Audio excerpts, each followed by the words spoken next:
Hey everybody, how's it going? Thanks for stopping by. For those new to the channel and those who have never seen my streams, this is my weekly politics live stream.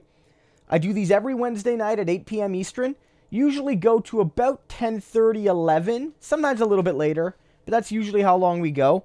Talking all sorts of politics.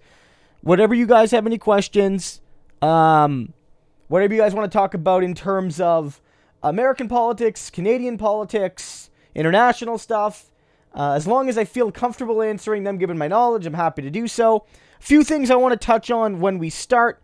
I want to just talk about what's happening. A couple new things with the channel. One, you guys might have noticed that because my channel has been growing, we now have memberships available. For those who know how Twitch works, it's sort of like that. And basically, you can sign up for a monthly subscription to the YouTube channel, and I have rewards there similar to the tiers I have on Patreon, and you get a few perks here on YouTube. For instance, Sin Historia is one of my channel members. It gives them a little bit of a highlight on their name.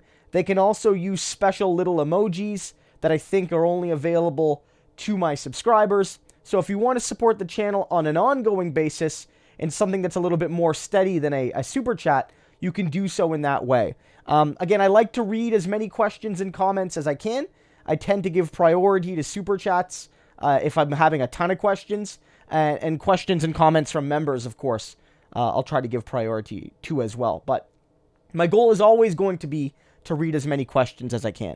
Brianna, my wife, for those who don't know, she co-hosts these weekly streams, won't be here tonight. She's on a work trip. She's away in Toronto, so I'm manning down the fort on my own tonight. It will be, I'll be moving a little bit slower through the questions, but I'll be moving through them nonetheless. So a couple things I want to touch on. First, as you've seen in my videos, Bernie Sanders is the undisputed frontrunner right now. There's no doubt about it. You're going to hear all sorts of excuses. The neoliberals added up together beat Bernie Sanders. Bernie gets less votes than he did in 2016. Well, of course he does. He's running against 10 people and not one person. You know, Bernie Sanders' turnout isn't great. Although turnout was historic in New Hampshire and in Iowa, turnout was down, but turnout was up among young people. The precise group Bernie Sanders, appeals to most of all. You're going to hear all these excuses about Bernie. Bernie hasn't been vetted. That's a crazy one. That Bernie Sanders, of all people, has not been vetted.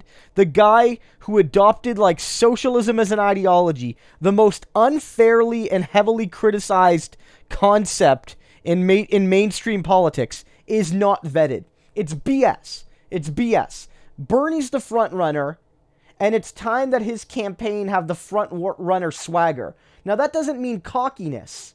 But what that does mean is a sense that, we are the leaders, we're going to drive the primary forward. And I think it's time that, we as Bernie supporters, whether it's, myself and those who make content, or whether it's, just you guys in discussions on social media or with your friends or colleagues, the question Bernie supporters and Bernie campaign people always get is, will you endorse the winner? Always under the assumption that Bernie Sanders will never be that winner, but he'll always be one of the also-rans. But now, it's not a guarantee Bernie's going to win, but he's the unquestionable favorite. And so because of that, it's time that we start asking the question. One, will you back the winner of the primaries, even if it's Bernie Sanders? We should ask everybody that question. All the hashtag vote blue no matter who people. But more than just that, we should be asking people this specific question. If Bernie Sanders wins the most delegates, but he doesn't win enough delegates to win on the first ballot, will you still support him?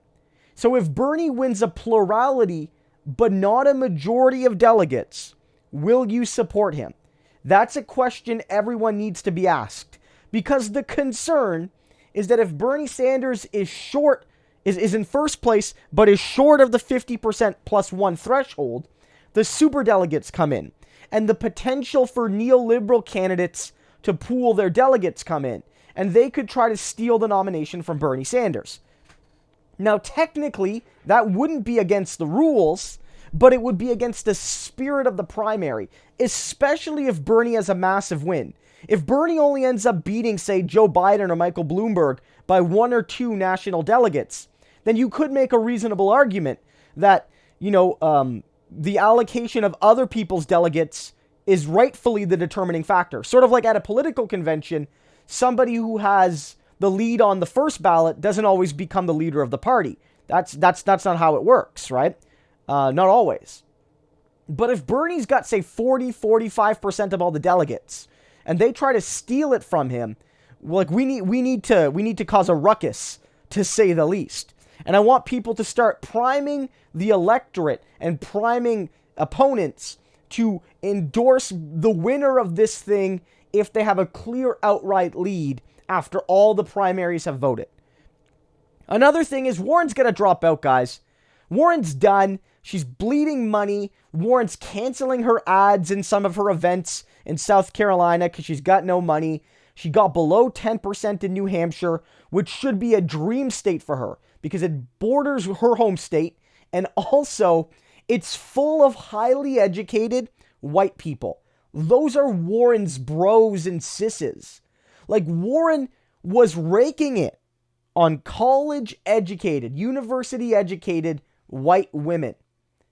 That was her base. Like, Warren was like lattes to those women, right? Like, you know what I mean? Like, they loved Warren. And now they all went to Klobuchar, at least in New Hampshire. That's devastating to Warren. That's absolutely devastating to her. And instead of dropping out and endorsing Bernie and getting behind the guy who actually, when it comes to Warren's good policies, Bernie supports almost all of them.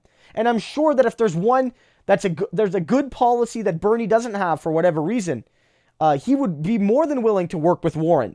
He'd cooperate and compromise with her. I guarantee you he would.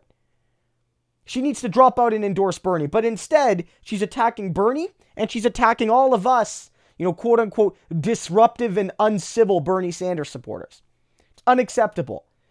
She's done. And the longer she stays in the race, the more she gives a chance to Pete Buttigieg or Michael Bloomberg, a billionaire and the billionaire's puppet, to win this primary. It's unacceptable from Elizabeth Warren. Another quick thing, we have to talk about Wet'suwet'en, and we're going to get some questions on that. For those who don't know, there's a protest happening in Canada, Canada-wide, but it's situated largely in BC, British Columbia, which is our most western province. That province is, right just north of Washington State, part of Cascadia, if you will, sort of similar climate to Oregon and Washington. And the government there is building a liquid natural gas pipeline supported by the federal government, but it's a progressive provincial government on most issues, at least. And the issue is that there's a division, there's a conflict within the Indigenous community there because the elected government supports the pipeline, but the hereditary government, which under any legal representation has authority over the land that's been settled by the Supreme Court, does not approve the pipeline as it's moving. They've actually been willing to compromise, but the governments haven't been listening. And so as a result, a mixture of environmental and Indigenous rights concerns are playing out in British Columbia and across much of Canada as people come to grips with the fact that, the fake progressivism of Justin Trudeau and the incomplete progressivism of the British Columbia NDP are really disillusioning people. Because these were governments that were supposed to be fighting for meaningful reconciliation, nation-to-nation conduct between Indigenous peoples and Canadians, and they're not doing it. And again, I know this is more complicated than some of the other pipeline issues because some elements of this particular nation, the colonialized structures of democracy support this, but the traditional structures of governance do not. And so the latter has authority here. according to a recent Supreme Court decision that basically adjudicated a similar situation, where there was a disagreement between the hereditary leaders rooted in tradition and the colonially mandated, system of governance through the Indian Act. So we could talk about all of this, right? And the protests have been playing out. People have been blocking railways, like railway tracks, to protest this action, blocking passenger and commercial rail. They've also been protesting at the BC legislature. Basically, our state, for the Americans here, it's the state. It's like a province is a state, basically, and it's the governor's, like the state hall. The Congress of the British Columbia government was basically blockaded by protesters, by Indigenous protesters and environmentalist protesters yesterday, and it caused a lot of kerfuffle because, as we know, in Canada and maybe more than in other countries, but we're not the only one, people really like the idea of protest until it inconveniences them in any minor way, and then it's gone too far. So we could talk about those things and many other things. We could talk about how the Ontario Liberals, if you want to go a real deep dive, how the Ontario Liberals are on course to pick the worst possible option for provincial leader, and how that sets up Andrea Horwath and the Ontario NDP maybe for a victory. We could talk about Doug Ford embarrassing himself by attacking Bernie Sanders. I did a video on that, but we can get into that a little bit further. Whatever you guys want to talk about. Whatever you guys want to talk about. So I'm going to go through here. A lot of people saying hi again. Sinistory, I think he was the first or second member of the channel. Again, it's a great way to support the channel. As you can see, he gets a little badge here. The badge changes colors as well. The longer you stay a member, you get the badge changes colors. So it's sort of a recognition of tenure. Bernadette says, just released Dark Journalist Unity ticket. That's two things to talk about. One, shut down Canada, and two, Stib and Lecce strike. Yeah, Jake, we could certainly talk about the teacher strike in Ontario. For those who don't know, much like in the United States, in the last couple years, there's been growing tensions with teachers, but specifically in Ontario, the province I live in, Canada's biggest, because the Doug Ford conservative government, progressive conservatives, they call themselves, but there's nothing progressive about them, basically are trying to attack quality education, and teachers are fighting, for wage increases that cover inflation, right? But primarily they're fighting for class sizes and course availability and access to services in the schools that children need. And so teachers have been doing sort of rotating strikes here in Ontario, sort of like on Wednesday, every Wednesday or so, some of the teachers would go on strike.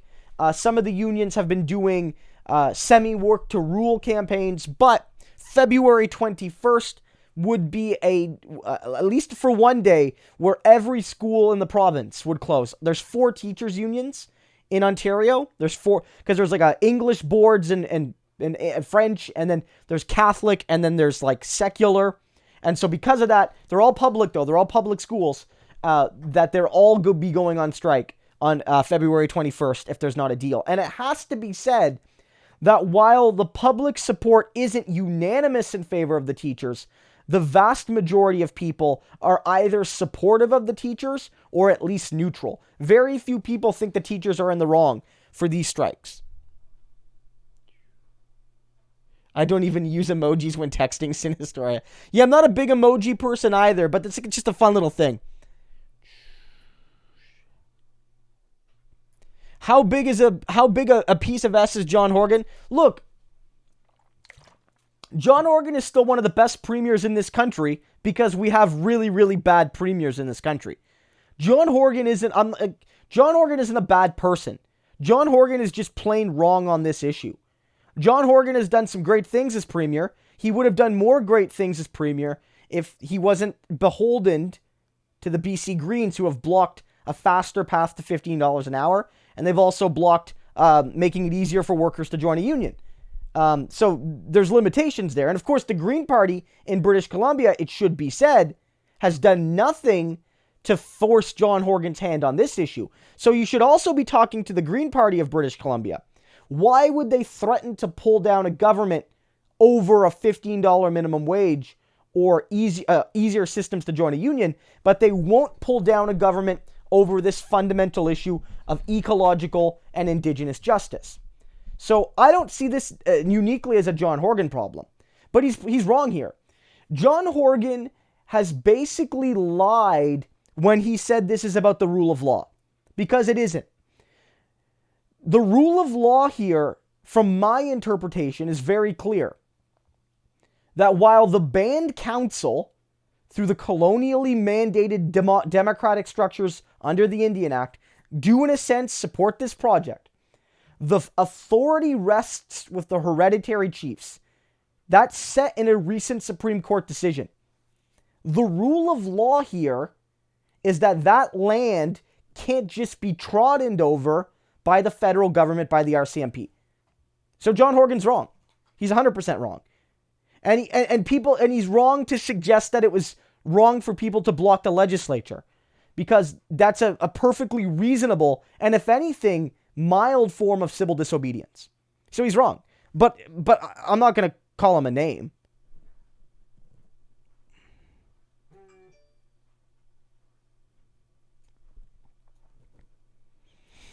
Samantha says, do you agree with 538 that Bernie has the best odds of winning the nomination, but also is tied with no one winning at about 36? You know, I would say that's probably accurate. Like, when they say no one winning, to be clear what they mean, I think Samantha knows this, but just to explain it, what they mean is, can somebody win on the first ballot? Which is to say, can they avoid a contested convention? Does somebody have the ability right now to win enough delegates to get the 50% plus one before the convention?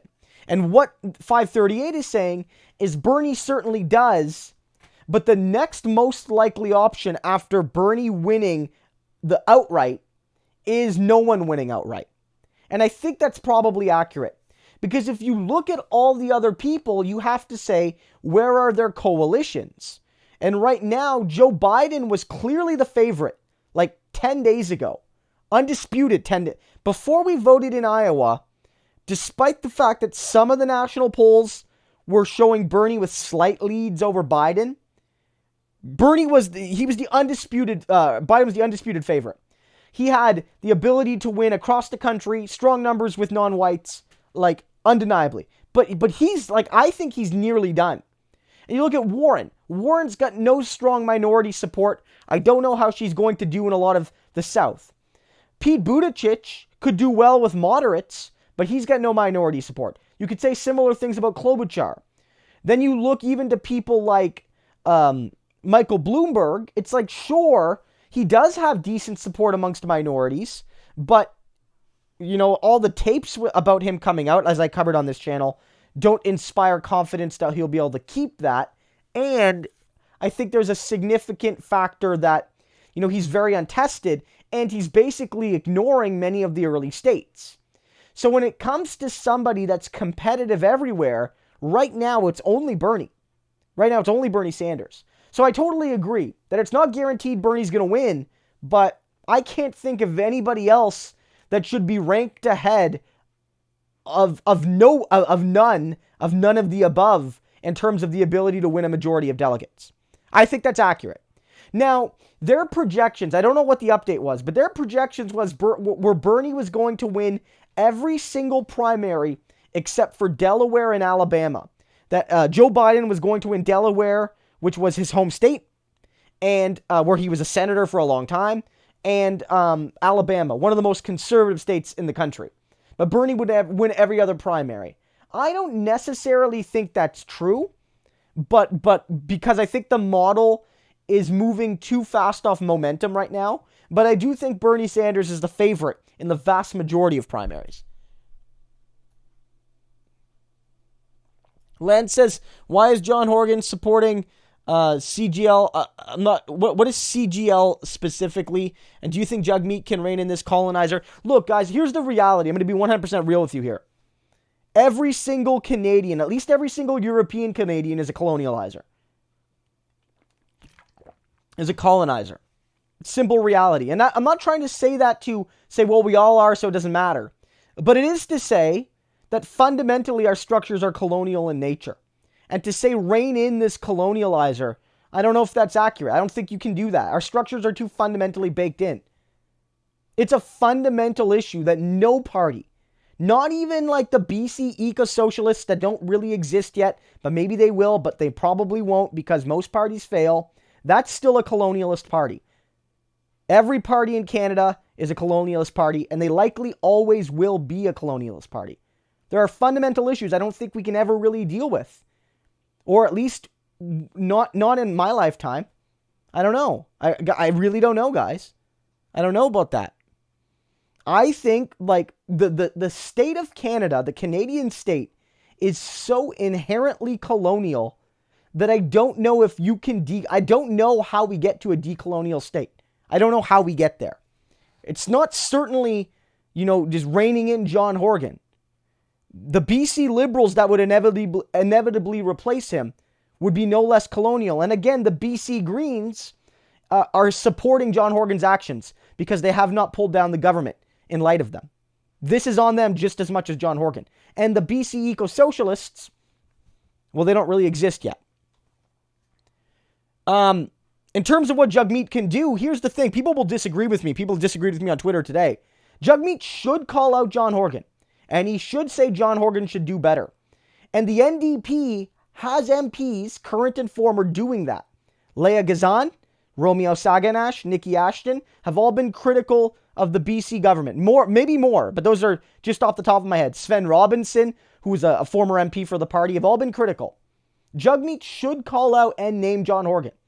But Jagmeet is 100% right to keep the focus where it belongs, which is on Justin Trudeau.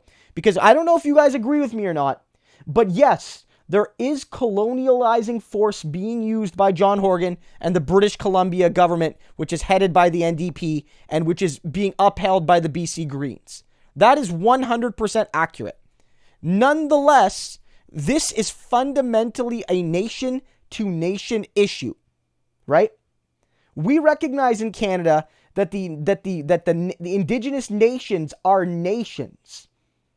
And when you have Canada relating to another nation, that is not a provincial issue at its deepest level.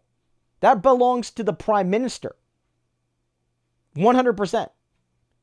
And so Jagmeet Singh is right to keep the focus where it fundamentally belongs, on Justin Trudeau. Although, again, he should criticize John Horgan and the British Columbia NDP. He should. So we have a super chat here. Lisa says, Christo, I was born and raised near the Wet'suwet'en area, so I can vouch that what you were saying is completely accurate. Yeah. I mean, look, guys, we have to be really real here. And Lisa, thanks so much for your donation. I really appreciate it. At the end of the day, I stand in solidarity with these people. I disagree with my political party. I'm not a member of the BC NDP because I live in Ontario, but our parties are linked, and I disagree with them. They are wrong here. The fundamental flaw rests with the federal government because this is ultimately nation-to-nation politics.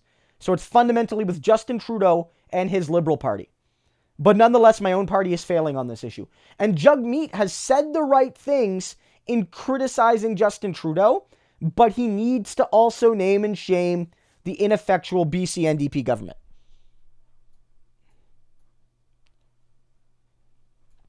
Sinistoria says, I feel like Jagmeet will do the same when Notley was premier, which is to say hem and ha and not pick a side until finally forced to do so. Good news is that he finally did pick the side of environmentalism, though.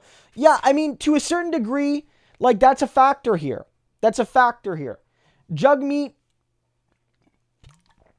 has, in a sense, picked a side by criticizing Justin Trudeau, but he hasn't wrestled with the full consequences in that also means criticizing John Horgan, right? I would say it's a bit more complex an issue than opposing Notley and her pipeline, which does not have the same kind of complexity in regards to legality, but nonetheless, he needs to do more here. Vahab says NDP stance is so disappointing. I don't know if I can vote for them in the next election. Look, you can choose to vote for a party or not vote for a party for any reason, substantive or insubstantive, right? You could vote for a party because you like their colors more. You can vote for a party because you like their leader, or you don't like their leader. You cannot vote for them. Or you can vote on a single issue or many issues. One issue could be so important to you that it negates all the others. Either you love it so much you'll vote for somebody despite everything, or you hate something so much you'll reject them in spite of everything else. So if this issue is that important to you, I can't really say anything. All I can say is, out of the existing major parties, you're not going to get an alternative. You're not. You vote for the Green Party. Again, I have to stress this. The federal Greens can say what they want, but they're barely a party as it is. And the BC Greens, they own this issue. Until they pull down John Horgan's government, this is every bit as much on the BC Greens as it is on John Horgan. 100%. It's their choice. They can pull down the government and send John Horgan to an election right now and let the public decide. But they choose not to, because maybe the BC Greens support this project too, but they don't want to look like it. So look, if you want to vote for another party, or you don't want to vote at all, or you want to vote for an independent who is running on a platform you agree with, or do you want to run yourself to challenge this, all power to you. But I don't know if there's a meaningful alternative. I don't know if there is.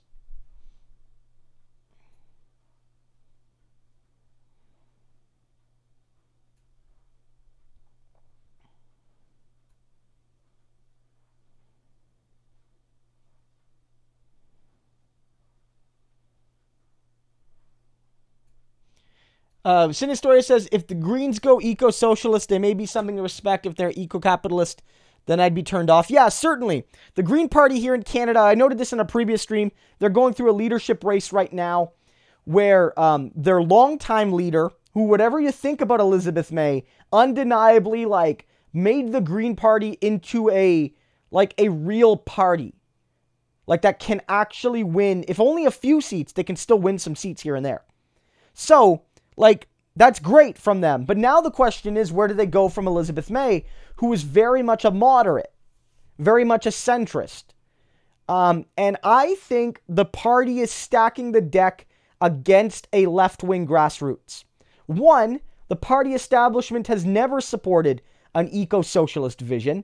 And two, they made it so that you need to raise $50,000 just to put your name on the ballot, which is more than the NDP had in their last federal leadership election.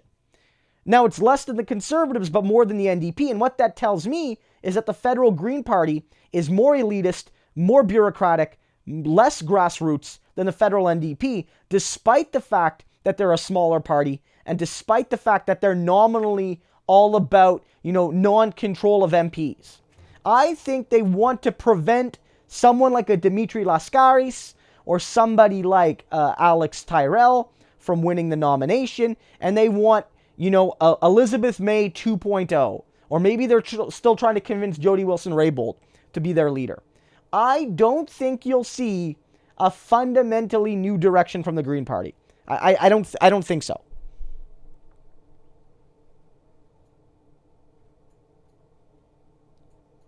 I've heard some arguments about Kerry Romney tickets. I've heard some arguments saying that the Democratic nominee should pick a Republican to be their, the Democratic nominee should pick Mitt Romney as their VP or something like that. It's all ridiculous from my perspective.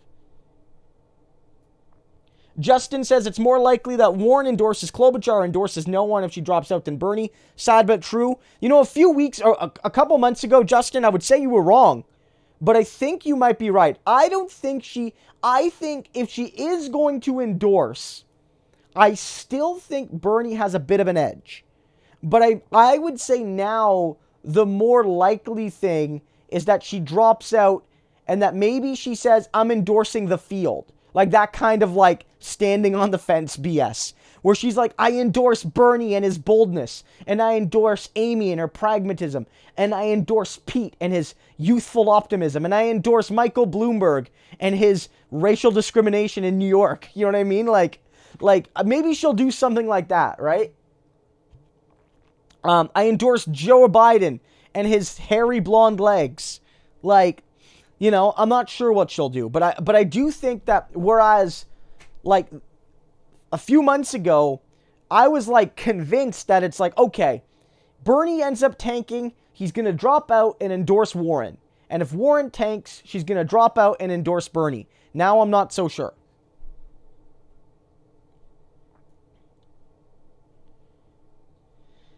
Neocon says Klobuchar's the mating call of a rejected Pokemon design. No, but you are right, Neocon, that a lot of, that Klobuchar, at least in New Hampshire, where she got her surge was among college-educated white women in particular. And again, that's super interesting because it's taking from Warren. That was a demographic that Warren had locked down because we were talking a lot about, like, Bernie and Warren aren't the same. There's big differences between Bernie and Warren. But Bernie's got way more similarities with Warren than he does anybody else in the field. But their coalitions were actually quite different. Bernie had way more young people. Bernie had way more blue-collar people, way more high school graduates. And Warren had way more, she had a good amount of young people, but her coalition was older, and her coalition was wealthier, and her coalition was more educated. And so New Hampshire, and Bernie had more diversity and Warren had more white people. So a state like New Hampshire, very white, relatively wealthy, highly educated, perfect state for Warren, and she got below 10 and got 0 delegates. That's why she's done.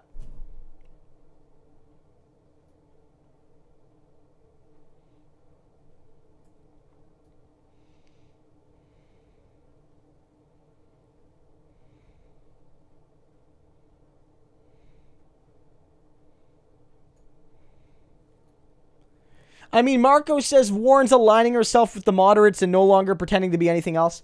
I mean, to a certain degree she is, right? Her attacking of Bernie last night did indicate to me that, but she's still somewhat separate. The most concerning thing I've seen from Warren is like how she's attacked Bernie Sanders off baseless smears, saying that Bernie Sanders said a woman couldn't win, which I believe is a lie. I believe it's a lie. And then also that, like, Bernie Sanders supporters are mean to people like Pete Buttigieg. But Pete Buttigieg deserves to be booed. Right? It's reasonable to boo Pete Buttigieg. It's in his name. If anybody sees, go to the Surf's Twitter page. They did a mock-up of that Boo Earn scene. But it's with, it's like, Chaston, are they saying boo or Buttigieg? So go see that. It's really great. Go check that out on the Surf's Twitter. But she hasn't attacked Joe Biden on bankruptcies, and she hasn't really attacked, like, people fundamentally. She did go at Pete on criminal justice, racial justice, in the last debate, and she did a damn good job of it. But that was a rarity. She should be much more forceful in taking on the neoliberal politicians that are part of the reason that she even went into politics.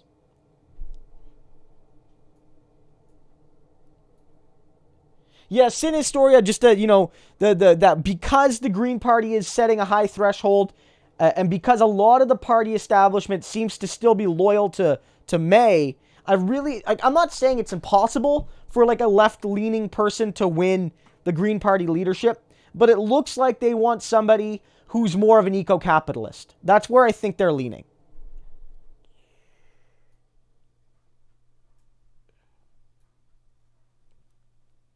Yeah, and I mean, Tyrell was always going to be up against it a little bit too because he's from Quebec, and the Green Party's strongholds are in New Brunswick, PEI, and BC, because that's where they, and to a certain degree in parts of Southern Ontario, because Guelph has a seat, and so it was always going to be tougher for him to compete with people who maybe could tap into local membership bases in Southern BC, but I think he's noted on Facebook, I've seen his Facebook posts, where he basically says, like, I may not run because of the $50,000 threshold. And I do think that maybe they were targeting him in particular, or maybe they were targeting people like him, but it seems like the Green Party strategy to winnow the field to wealthy people or people that could get donations from wealthy people.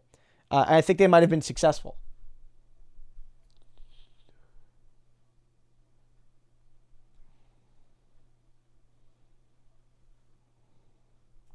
Early voting has started in Tennessee. Everybody who's American here, I want you, if you haven't voted yet, really study your state voting procedures. Because, like, I'm not a smug Canadian. I'm not. Like, I just wrote an article in a new online publication called Passage, sort of like the Canadian Jacobin. Go read it. You'll find just passage.com or .ca. And I basically call out Canadian smugness vis-a-vis the United States. But my God, is your democracy broken? No country should allow a system where a citizen can't go in and vote without registering. Everyone should be registered. And even if you're not registered, you should still be able to vote. In Canada, all you need to vote is any form of identification.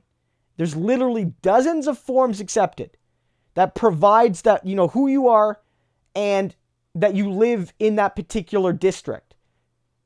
And even beyond all of that, if you have nothing, you can get someone who knows you to sign a sworn declaration that they know who you are and that they know where you live. And you can do that. And we have almost no cases of voter fraud in this country. And so if you're an American, I want you to double check, triple check, quadruple freaking check how to vote. If you're not a registered Democrat, make sure that depending on your state, you go and register Democrat. Because not all states allow independents to vote in the Democratic primary. Make sure you register early, because you might have to register weeks in advance. Make sure that if you're not a Democrat, you register even earlier, because sometimes the party switching deadline, the party registration deadline, is even earlier than a general registration deadline. If you're in states like California and you're not a registered Democrat, you need to ask for a specific kind of ballot, the secret password, read up on it, or they will give you a ballot and it will not have the Democratic primary on it, and you won't be able to vote for Bernie Sanders. Make sure you look all this up.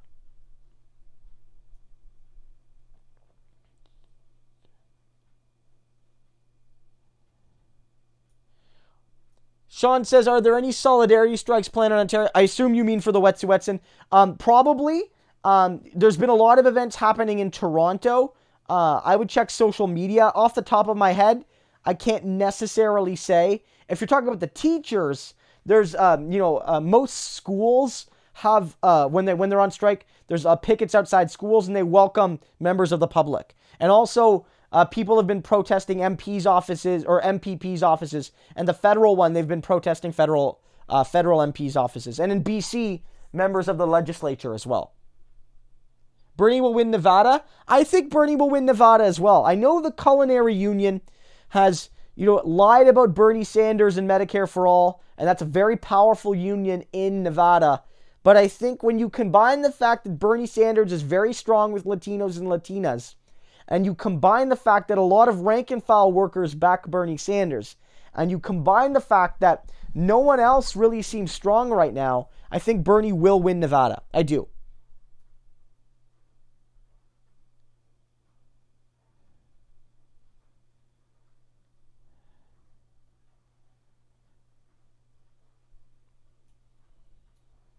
I mean, Neocon, I think you have a point that the NDP's umbrella does incorporate what you would call multiple political parties in a proportional system.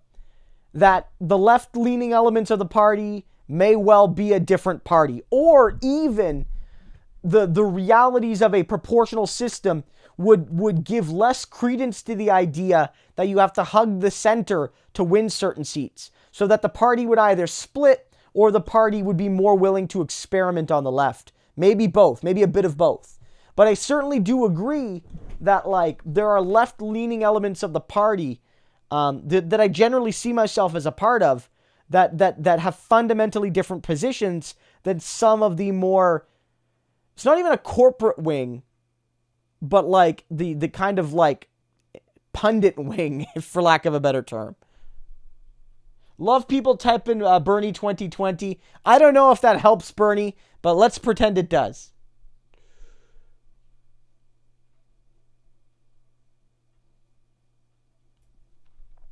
Bernie just called Carville a political hack on CNN. Did he really? That's phenomenal. Guys, I might, after this stream, I might go make a video on James Carville. Did you see his house? Go on Twitter. I think Carlos Maza tweeted about it. Look at James Carville's like gaudy, ugly ass, but probably still costing millions of dollars mansion. And this is a guy that pretends to speak for regular working class and African American voters. James Carville's a hack. Chris Matthews is a hack. Chuck Hayes, like, they're all hacks. They're all hacks. Like, the fact that, like, the TV news doesn't have, like, people like myself and David Dole. It's the fact that we're not on MSNBC or CBC is an indictment of our political system. That, like, some of the brightest and sharpest political commentators basically have to go to YouTube because the mainstream media is closed off to us. Or when I'm on mainstream media, I'm straitjacketed into, you know, a very narrow lane of talking about politics. So Kelly Hudson with a very generous super chat. Thank you so much. I don't see a question, Kelly, but I thank you so much for your support. It helps the channel grow and improve. And I want you to know that if you do have a question, feel free to ask. I have not seen the protest at the Bloomberg rally, unless you're talking about the person who said, you know, this is not an oligarchy or a plutocracy, this is a democracy. I heard that someone heckled him, but I don't know if that's what you're talking about, Skip. I'm not sure. Greens are a bunch of yuppies. Now, Jake, I want to be fair to the Greens. I've been very critical of the Green Party. If you go past to my earlier videos, I've made a lot of videos critical of the Greens. Many of the Greens are yuppies, but there's a lot of Green Party members that have good values and maybe are misguided on the solutions to the issues that they face. But like a lot of leftists, they see a lot of the same problems. So I think that Green Party members can be reached, but you know, and not all of them are yuppies. Not all of them are yuppies. Although there are a lot of Greens who are yuppies. There are a lot.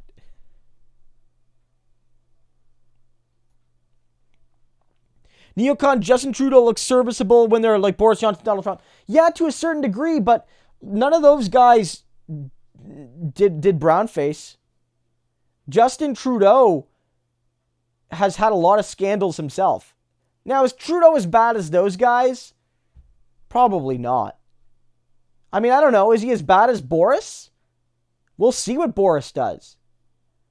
But he's not as bad as Trump or Orban, no. But Trudeau's a lot closer to Trump than he is the progressive governments in much of Europe. Trudeau supports Trump's caged kids policy. Trudeau supports anti-socialist and anti-indigenous coups in Latin America. Trudeau opposes Medicare for all because he opposes universal single-payer dental care and pharmacare. Trudeau opposes a federal $15 minimum wage. You know, so Trudeau's not a progressive either.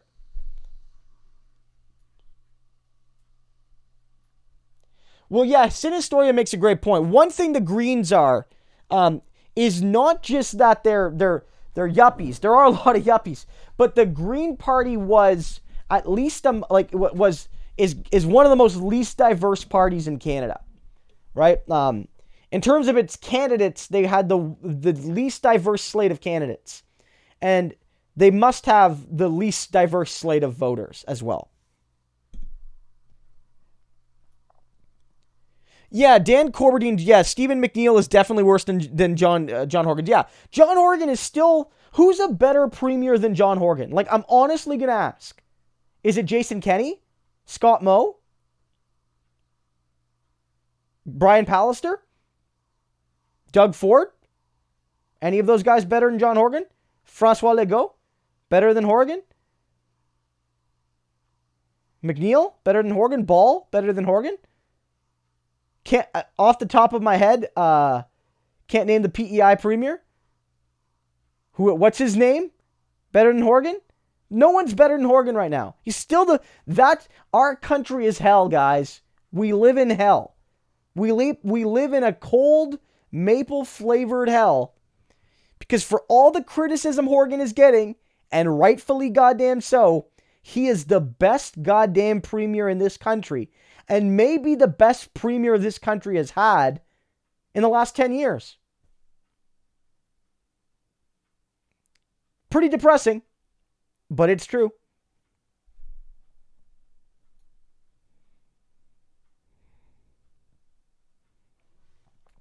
Yeah, Skip said Warren was posturing. I think, and that she's going to drop out. Both Biden and Warren are in real trouble. I don't know exactly when they're done. Biden, I think, maybe if he can pull out a shocker in Nevada, is still in. Because if he has a decent Nevada, he'll have a bounce back in South Carolina. And then he can say that, like, he's back in it. But I don't think, I think Warren's done. And if you look at, like, their narrative last night was that, like, no people of color have voted yet, really, which is sort of true. Although the minority populations in both New Hampshire and Iowa voted for Bernie heavily. They voted for Bernie heavily. But, it's important to note that like, Warren is shifting her money around.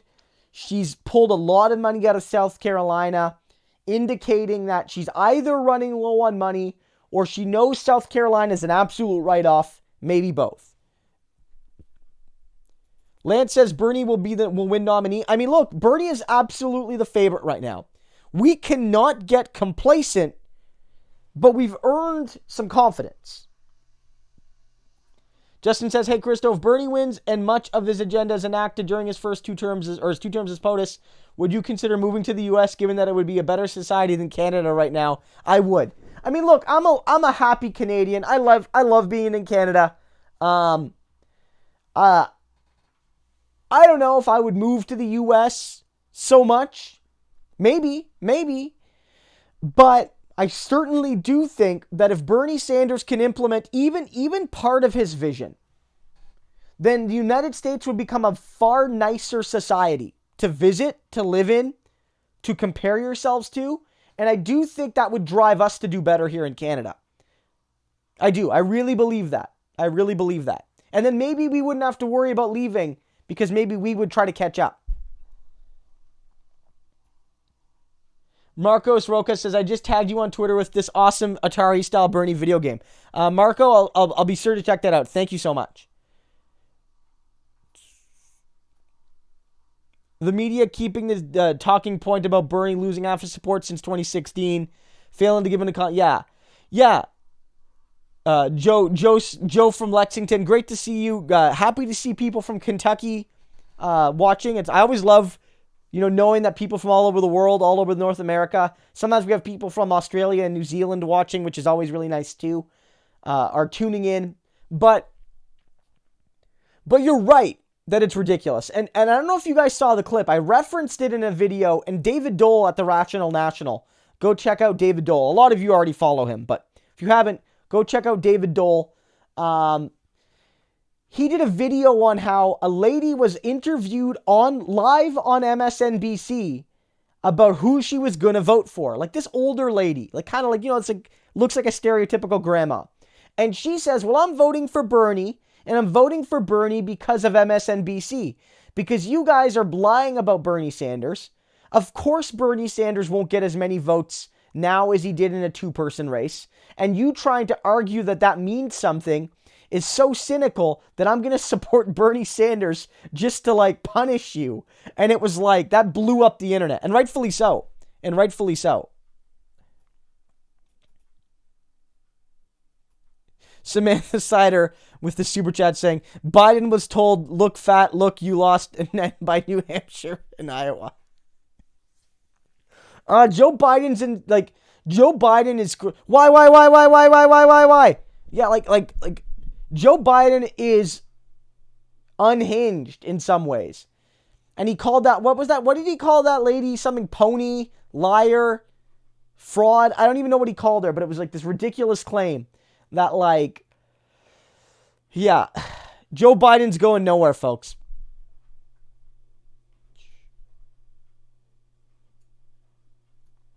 Vince Siciliano says, why are the American polls so unreliable, non-reflective of reality compared to Canadian polls? I'm not exactly sure what you mean. Like, if you mean like the polling firms, it could be a whole variety of factors. One, there's a lot more polls, so you might notice ones that are wrong more. Another factor is that they do a lot of polling down there, and if you notice, they do really small sample-sized polls. So you'll see a lot of 300, 400, 500 person polls in the US. Here in Canada, almost all of them end up passing 600, 700, 800 at least, but most of them are between 1 and 2,000. Even provincial polls. So, you know, it gives more reliability. Another issue with the US is, and this is less an issue with the polling to some degree and more an issue with their system, is that they have first past the post like we do, but then they also have like the weird scenarios of gerrymandering. Like that gerrymandering, we don't have gerrymandering in Canada. Our districts are not always perfectly drawn, but they're never purposely gerrymandered in the way that they are in the US. And so gerrymandering can really skew a result. You could say this party has this sort of lead, but when you start to look at it, it leads to weird results. And same thing in Iowa. The polls indicated something, but it failed to capture the wonky state delegate equivalent system, which allowed Pete Buttigieg to win more delegates despite having 6,000 less votes than Bernie. Like, all of these things caused this weird system, right? The Electoral College causes a weakness. So right now, Bernie Sanders, Joe Biden, Michael Bloomberg beat Trump in almost every poll. But like, exactly what are they beating him like in terms of the Electoral College? And that's harder to predict right now because we're not doing a lot of specific polling of every swing state, right?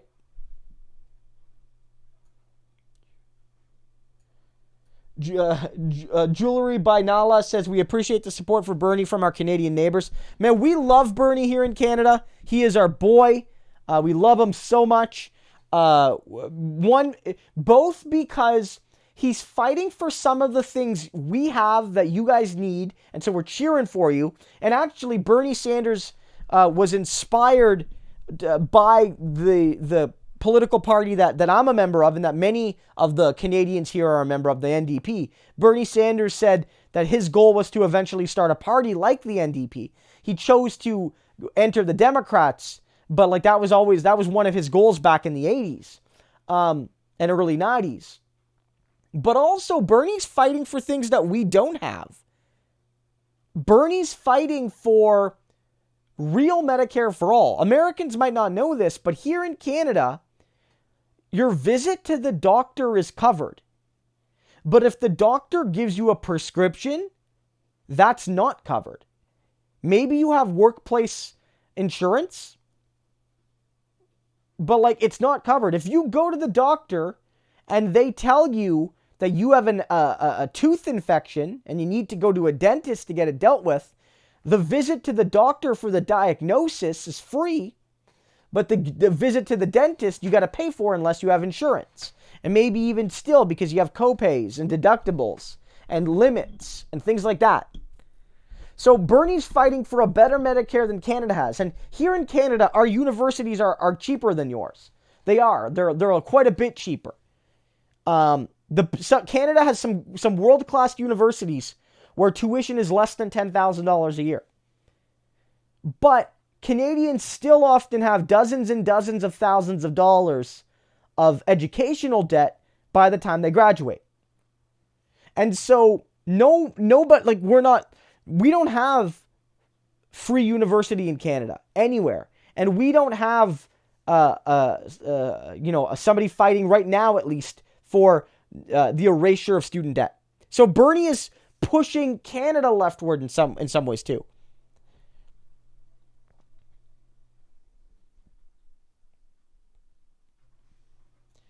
Luke says Trump's case against Obamacare is sitting with the Supreme Court. I mean, that'll be interesting. I'm not knowledgeable enough on the specifics of the case to comment in too much detail. If the argument is going to be about the mandate, it'll be really interesting to see how it'll work. There's a whole bunch of issues with, intercommerce. What can states opt out? How does that work? It's way too complicated for me to comment here right now. But I mean, I hope it's moot because Bernie Sanders isn't going to operate under Obamacare. He's going to build a single payer system.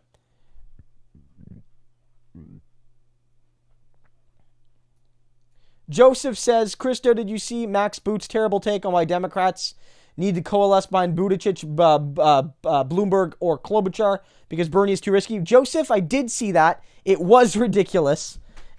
Max Boot, more like maximum bad. I'm not a funny man. But no, I definitely saw that. It's awful. It's an awful take. And it's like the same kind of take you've been seeing from like Chait and Rubin and Frum and all of these neoliberal types. Basically, all tried to ignore Bernie Sanders and say he never could win. And now that Bernie's winning, they're like, oh my God, don't let Bernie win. And I think it's a sign that we're on the right track. These people are awful. They've been wrong so many times about their political predictions. We just got to keep pushing ahead. We already tried the neoliberal. We tried that. Clinton, they tried that. She lost.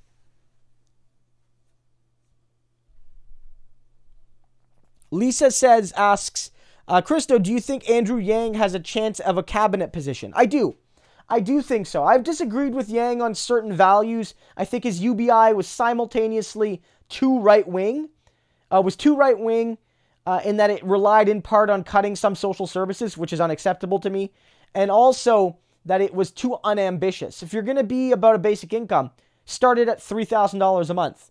Tax the rich much higher. Make it happen. Right? Like, be bold with your basic income. 1K is not a basic income. Basic income should be enough for people to survive. And $1,000 a month isn't enough. Isn't enough in most of the United States. Should be higher than that. But would Yang say have a role to play in a Bernie Sanders administration? Maybe. Maybe Bernie would consider some element of a UBI. I'm not sure about that, but who knows? Andrew Yang also has entrepreneurial background. So maybe Bernie Sanders feels like he can take someone like Yang and put him in charge of helping small businesses deal with the Green New Deal. I don't know, right? Like Yang could play a role in cabinet. But I kind of hope, even though I disagree with them, I hope Yang considers a run for Congress. I hope he considers a run for congressional seat and to work his way up, because I do feel he could have a long career in politics. I do.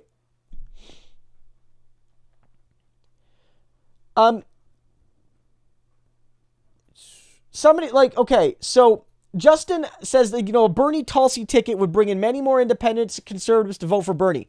It wouldn't, though, guys. It's not. Justin, I respect your opinion, but I disagree with you. There's a whole bunch of reasons why Bernie should not pick Tulsi. One, she does not have clear positions in favor of Bernie's key policies.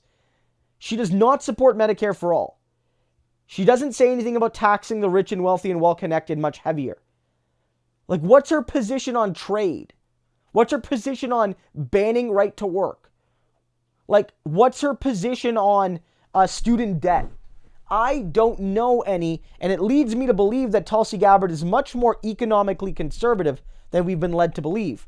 But here's the thing with that. That doesn't make it more likely that conservatives are going to vote for them. Because in every single poll I've seen, when they ask people hypothetical matchups, Trump versus this Democrat, who you got, Gabbard is always way at the bottom. If you were expecting her to pull in independents and pull in Republicans, she would not be at the bottom of these hypothetical matchups. And Tulsi Gabbard is seen very unfavorably generally by the electorate. And here's the thing, whether or not you felt impeachment was a good tactic, the reality is Trump should have been impeached. And Tulsi was 100% wrong to vote against it. And because she voted against it, she is absolutely kryptonite with the Democratic Party base. Because the average Democrat supported that. Tulsi should not be Bernie Sanders' vice president. Not at all. Not at all.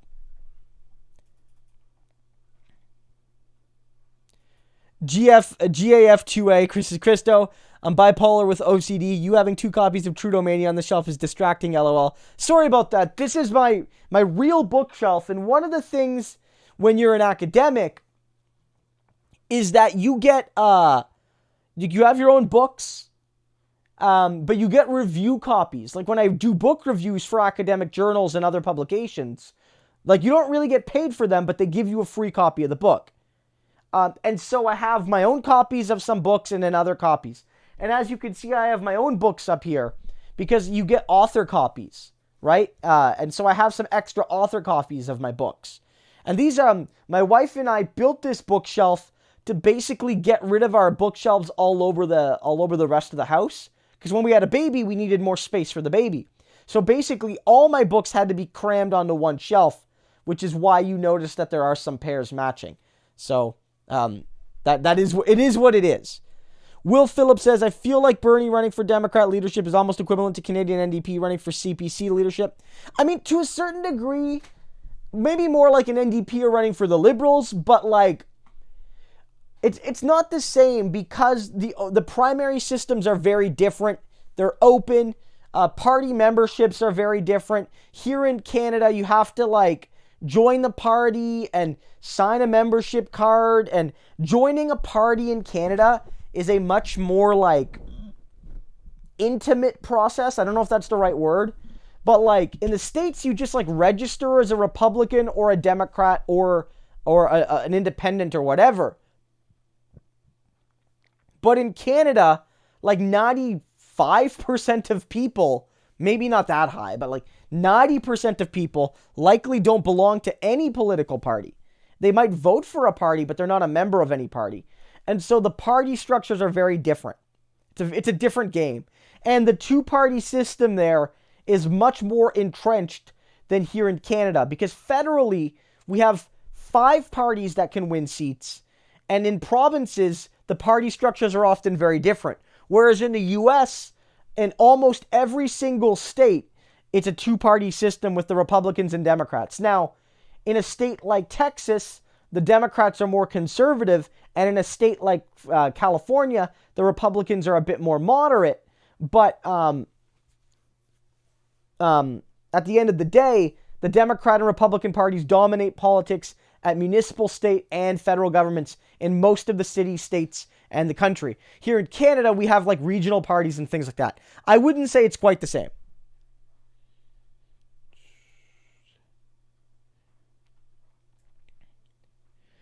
Narby says that with a snake there. I wonder if that's for Liz. You should run for Canadian office. At this moment in time, I don't know if I will be running. People have asked me before if I'll run for office. And what I've always said, and I still say this today, is that I have not thought about running, but I've thought about thinking about it, if that makes any sense. Which is to say, I've not seriously sat down on my own with my wife and with close friends and with political people that I trust to seriously consider, can I run? Do I have the time? Do I have the desire? Can my family handle it? All those sorts of things. But I have thought about generally running. And likely what I would end up doing is, given where I am right now in Kingston, we have a Ontario New Democratic Party MP, or MPP, Member of Provincial Parliament. So, and I don't think municipal politics are for me. I don't think that's my level of politics given my interests. So, you might see me run someday federally here in Kingston, but that's not something for the NDP, and only the NDP. I wouldn't run for another party. Would be something I would consider, but at this point in time, it's not where I'm at. GAF29 says, it's funny how you and David are two of the better voices on American politics. Well, thank you so much. I really appreciate that. And thank you again for the super chat, GAF. Yeah, David's great. I think it helps because here in Canada, we get a lot of American media. Like, we get all your American networks, right? We get all of your news. We get all of your newspapers. We get all of your websites. Well, websites don't, but like we read all of them. And so most Canadians have a good sense of American politics in a way that only a very, very small number of Americans would have even a cursory knowledge of Canada. And so it's always been easier for us. And in some ways, it's helpful because I think when we talk about Bernie, we have like a context of what Bernie means beyond the United States bubble. And so I think that helps. And I think that David and I, not that we don't care, like we're certainly invested, but we are somewhat distant, a little bit more distant from like American politics in a direct sense. And maybe that helps us comment on certain issues.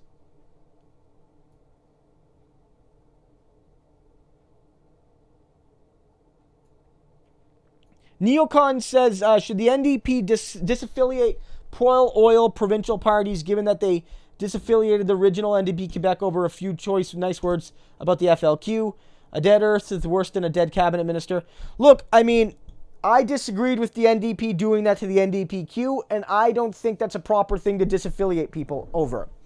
Look, I'd ask a question this way, and everybody who has suggested to me that the NDP disaffiliate from the Alberta NDP, I said, should the Canadian Labour Congress disaffiliate from any union that supports any carbon-intensive industry? Any union that works on the pipelines, any union that works on any sort of tar sand or thing like that, or supports those projects, should we boot them out? Or if you're part of a union and a particular local supports, say, the pipelines, should we boot them?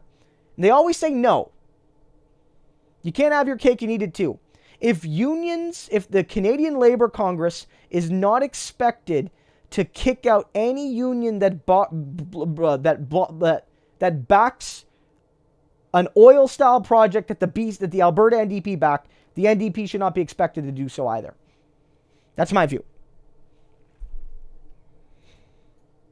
Someone said to me there in Canada, they just have to pay for insurance in the part of Canada they live in and had to wait 2 years for surgery. Is that true? And if just been asked if I got here. Look, in Canada, you often have to buy insurance for some of the things. For instance, if you go to the hospital or you go to visit your doctor or you have to go to an after hours clinic, that is covered. You have a government health card, but prescriptions, your teeth, some sorts of mental health, often physiotherapy, or at least some kinds of physiotherapy, are not covered. And they operate very similarly to the US model, which is that you either got to pay through the teeth or you got to hope that your job gives you good insurance, like you have a good workplace plan.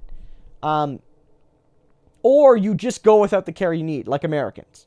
In terms of wait times, there are wait times in some cases.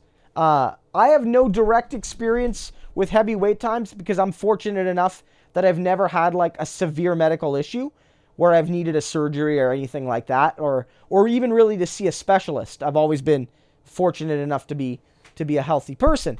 There are wait times, especially to see specialists.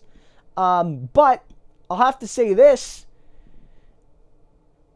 You know, if you're poor in the United States and you need to see a specialist, your wait time is until you die. So I would rather have our system, even if the wait times are there.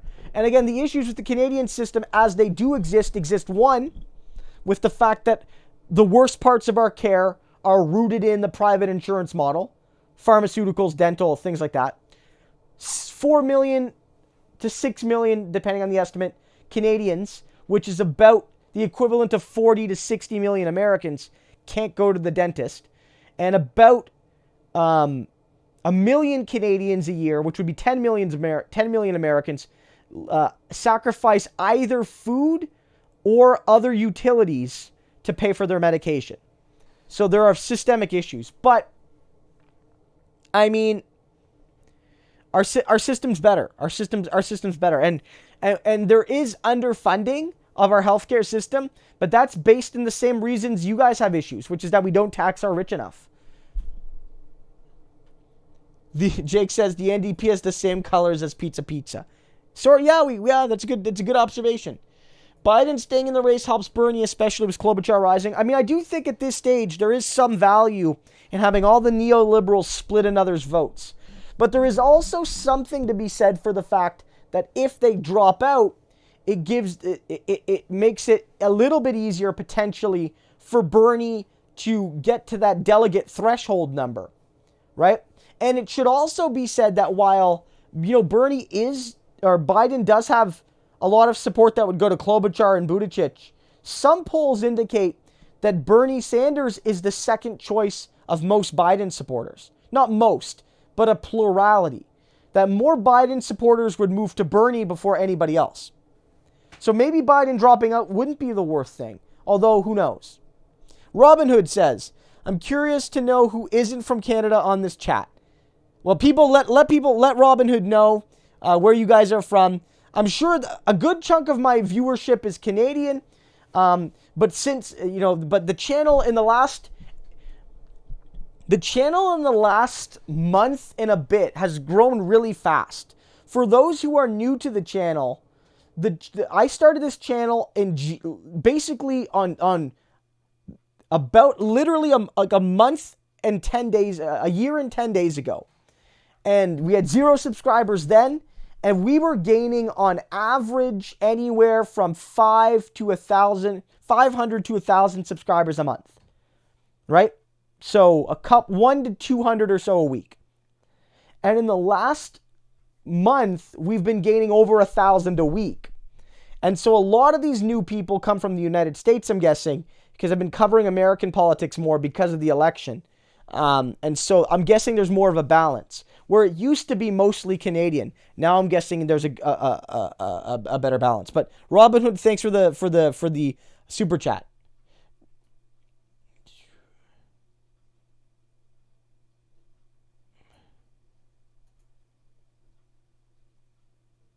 Yeah, Muffin, you're right. You're right, Muffin. That the BC Greens are in a leadership thing. But then again, if you go back to this LNG project has been a big thing for a long time, and there was Site C. So the Green Party has had the opportunity to show they mean business when it comes to Indigenous and environmentalist concerns, even before this particular crisis, and they haven't chose to take that stand. But you're right, they are in a leadership election. That's a fair point. Thanks for letting people know. Adulis says, hey Christo, how could a Bernie Sanders president affect Canada? Is Bernie Sanders more progressive than current Canadian leaders? Look, I've noted this on the channel before, and I did an interview with David Dole on his channel. Go check that out. Probably a week or two ago now. If you look on his channel, you'll see there's on his first page of interviews, probably still there's an interview with me and him there. Bernie Sanders would affect Canada in a positive direction because he would push leftward on educational and healthcare and trade policies that would benefit Canada. He would also help us because he would help progressives here because he would not support Latin American coups, which our current Trudeau supports Trump in that fight against democracy in Latin America. And so, that would be good for us. So we would have an ally in the White House to oppose military and political intervention into left-leaning governments in places like Latin America. I think that because he's making those moves, he'll inspire Canadians to be less smug about how we're just better than the Americans, and we'll actually have to do something to be better. In terms of Bernie, is he more left-wing than Canadian leaders? Certainly Justin Trudeau and his Liberal Party, 100% way to the left of them. The NDP, it depends.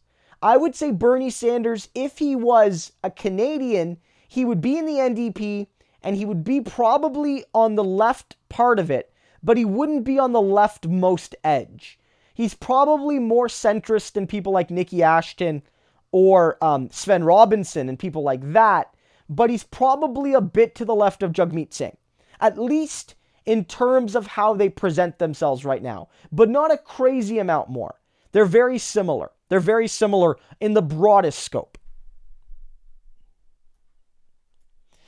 Skip says, if Bernie wins Nevada and South Carolina, it's game over. I would have to agree.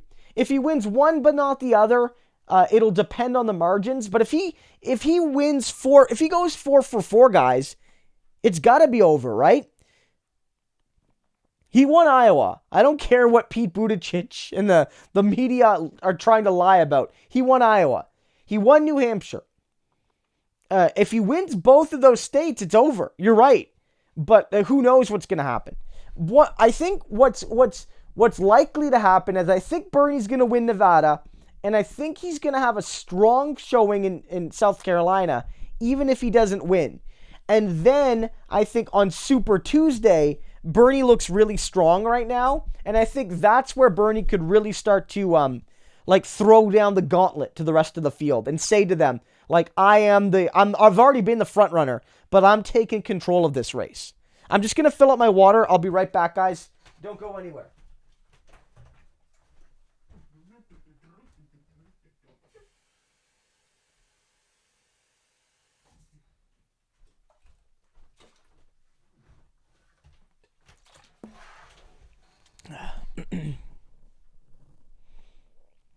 Yeah, Just Me says Tulsi is not the same on issues as Bernie. Nina's the same on issues as Bernie. And yeah, I mean, I like Nina Turner as a VP. I really do. It's the problem with, and again, I've noted this, guys, is like, just based on like who I think would be a good person at the job and who would be like, God forbid they need to be president. Who could I trust to carry on Bernie's vision? And I can think maybe of no one better than Nina Turner. But there's limitations there. Nina has only ever been a state-level politician and hasn't held elected office in a while. She doesn't really have a ton of experience, like in elected positions. And she's sort of like a Bernie staffer right now. She's too connected to Bernie from like an organizational level. Usually somebody's vice president pick, isn't like part of their like staff. So I would say, maybe one of the progressive Congress people that backs them. Some people have said like Tammy Baldwin. Some people have said like Ro Khanna, Jaya Powell, but she's not born in the United States, so she couldn't really serve. I think Rashida Tlaib would be super cool. Maybe some people would disagree with me there, but like I think going with a progressive congressperson would be like a good move, I think, over Turner, given that. But maybe I'm wrong. I'd love to see Nina. I would be happy to be wrong and have Bernie pick her. Let me just put it that way. Gabrielle says Tulsi, Bernie is way more progressive than Trudeau, 100%. Tulsi's a Trumper. I don't think Tulsi is a Trumper. I don't think that's fair to Tulsi. Like, I want to be perfectly fair. I don't think she's a Russian asset. I don't think she's a Republican necessarily.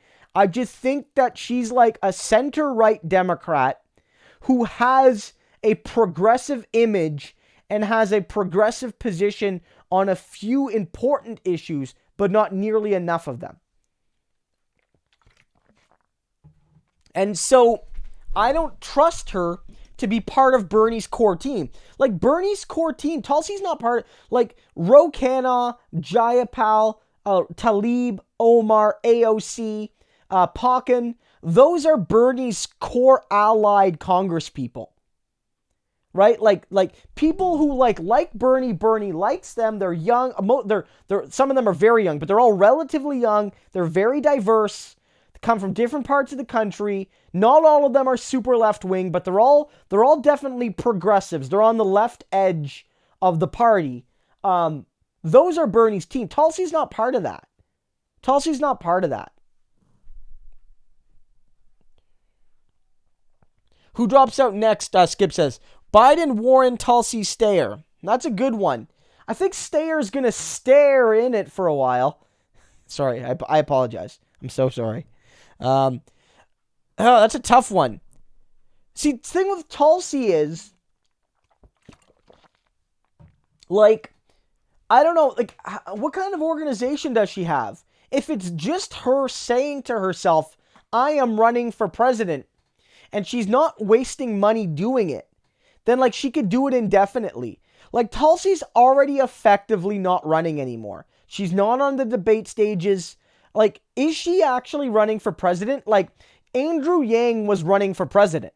He was there. He was setting up offices. He was canvassing. He had tons of supporters everywhere.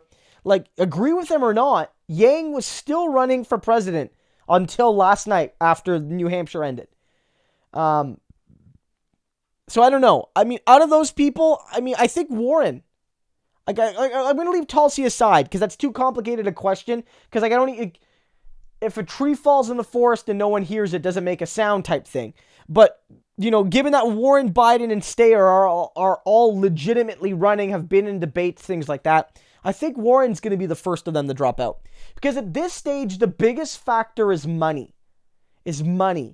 And Biden, I think, is going to have more money coming in than Warren, and has some better states coming up. Like South Carolina, even if Biden is doing bad, South Carolina could still be okay for him. And Steyer's got tons of money. He doesn't have to worry about money. He's a billionaire, right? So. Sinistoria says, just me, do you mean health insurance? If so, depends. You move to a new province, there's usually a waiting period. Yeah, one thing in Canada here is that, you know, we have a provincialized model. It's one of the weaknesses of our model, is that it's province specific. Although often in Canada, when you visit other provinces, there are agreements that they'll generally kind of like help one another out. When I was a child, I had to go see a doctor when I lived in New Brunswick at the time, and I visited family here in Ontario, and I used my health card, and it wasn't an issue. Provinces often have, especially for routine stuff, they have agreements. But in terms of basic health treatments, you don't need insurance. It's for a lot of the supplemental things, dental, your medicine, and things like that.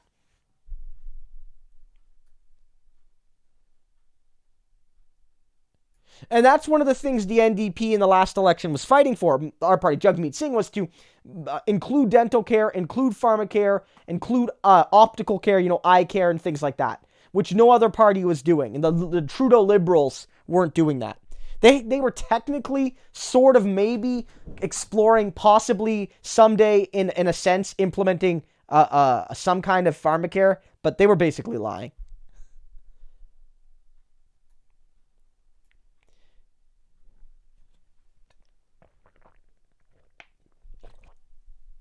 Skip said, if Bernie can give us U.S. Medicare for all, Canadians are going to be jealous. Yeah, damn right we'll be jealous.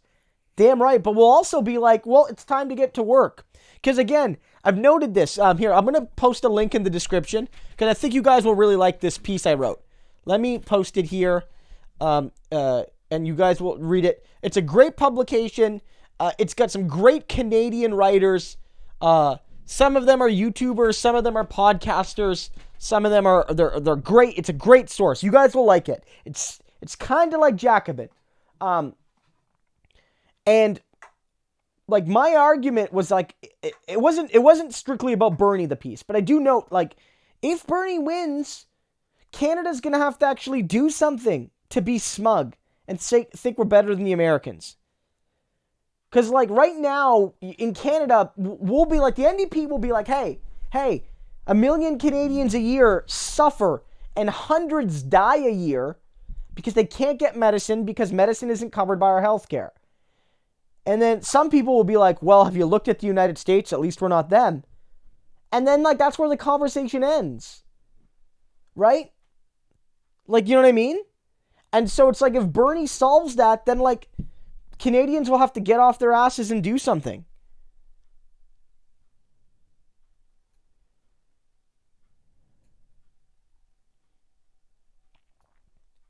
I mean, right now, like Alexander the Gamer says, if Joe Biden does terrible in South Carolina, he should drop out.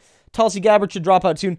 Look, I think there's no hard and fast rule, but Super Tuesday, either Super Tuesday itself or especially afterwards, is often a big culling effect because the early states are all one at a time, relatively separate from one another.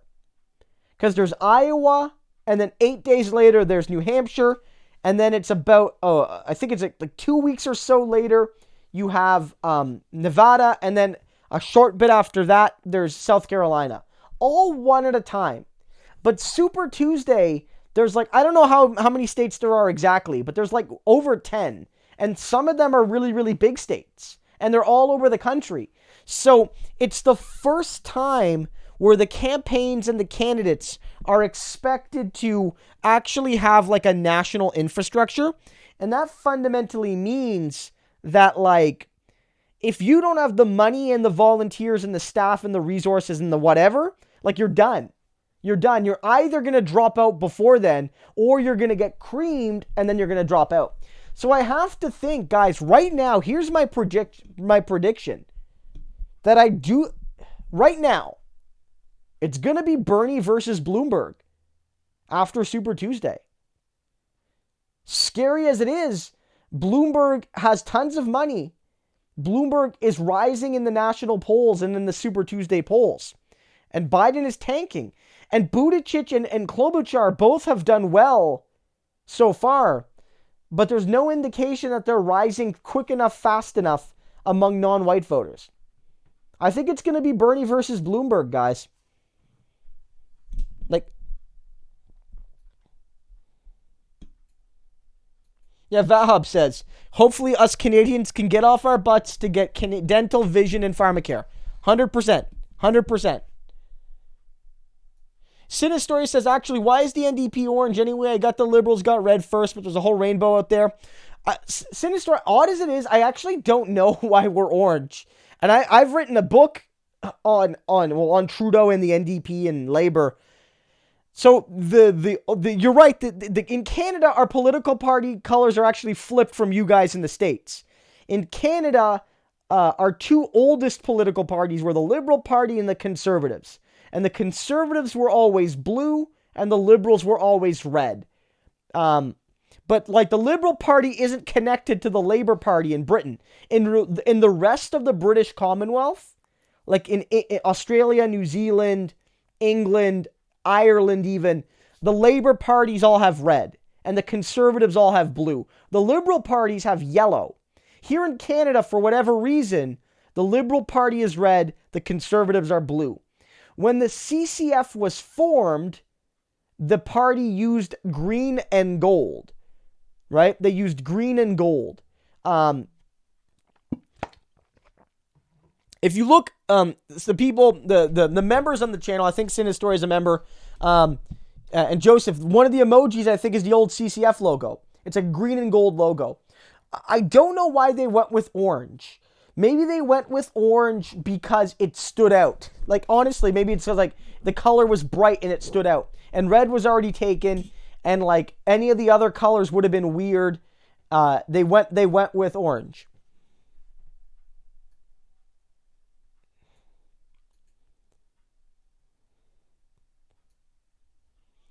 Skibass says, talk about the Bloomberg comments from a 5 years ago YouTube clip extracted by Benjamin Dixon. Yeah, I mean, look, I can quickly mention them, but I did a video on this, which was only possible because of Ben's clip. So go check it out on the channel. I did that yesterday or the day before.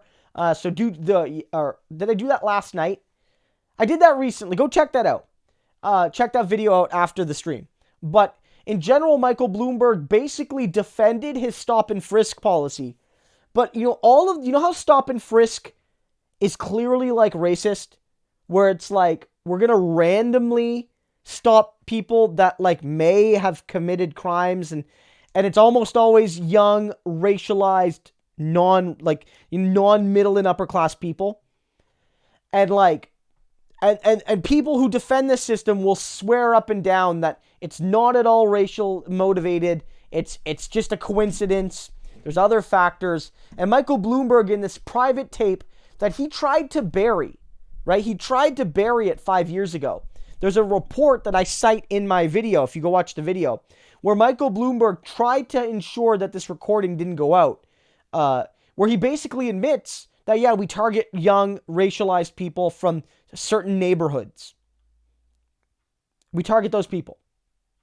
And he acknowledges that that means that not only will these people be targeted for quote unquote like violent crimes, like, gun-related crimes, but that you're incidentally going to find more young men of color in poor neighborhoods with like minor crimes, like having token amounts of marijuana on them, or like open liquor, or other kinds of crimes that end anything from misdemeanors to things like that, which get you, fines and things like that.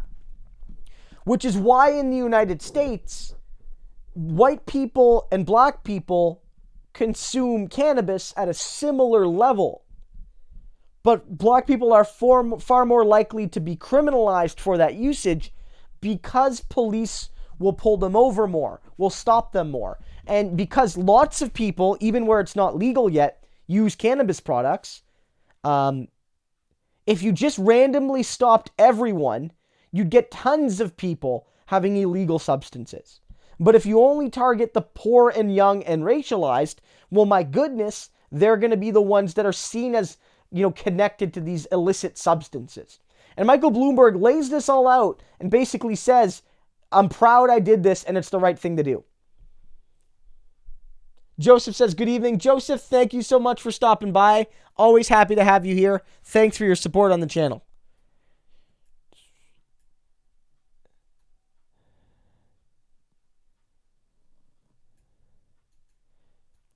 People attacking Warren as a snake. Look, I didn't really like the snake thing. I think Warren lied about Bernie. And I do think she sort of betrayed him. But I didn't like the direct name calling. I never called Warren a snake, personally. But I do think she lied and betrayed Bernie. I do. And people shouldn't have called her a snake. But,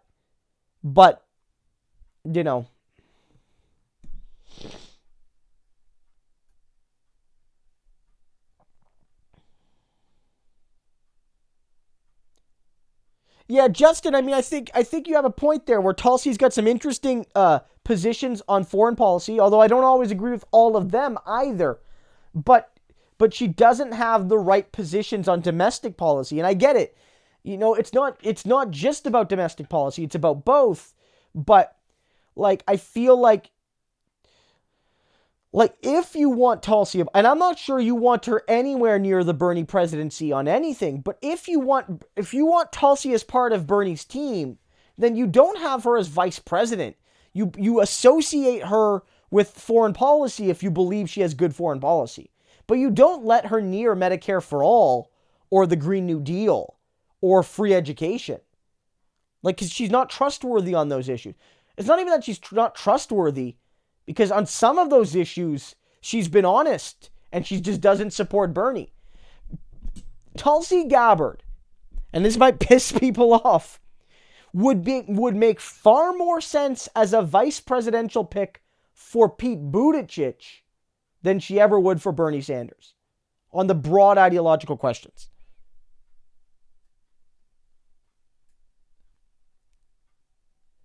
Alexander the Gamer, what happened to the Yang Gang? I thought Yang was supposed to skyrocket in Iowa. Look, the Yang Gang was very vocal on social media, very organized, very passionate, sometimes a bit overzealous, And that's coming from a Bernie guy. But they were everywhere. And so you definitely got a sense that, like, maybe this guy's going to do great. But that didn't translate into early state support. And I think, Yang wasn't going to win this anyway. But Yang probably would have done better if different states came in different orders. The same could be said for, say, Julian Castro, Cory Booker, Kamala Harris. They were not helped by the fact that the two first states both had massively homogenous, monochromatic populations. You know what I mean? So Yang likely would have done better if different states came in a different order. Some national polls had him, 7-8%. I think that was a bit ambitious, but I don't think he was helped by his early state results, like the states in the order.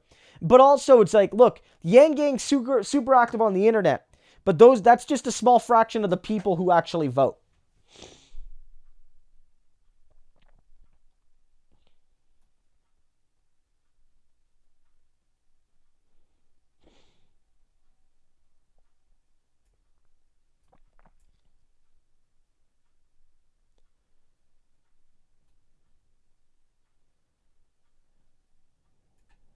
Joseph says, Warren strategists have done her no favors.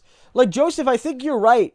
Because in a lot of ways, like, Warren strategists really were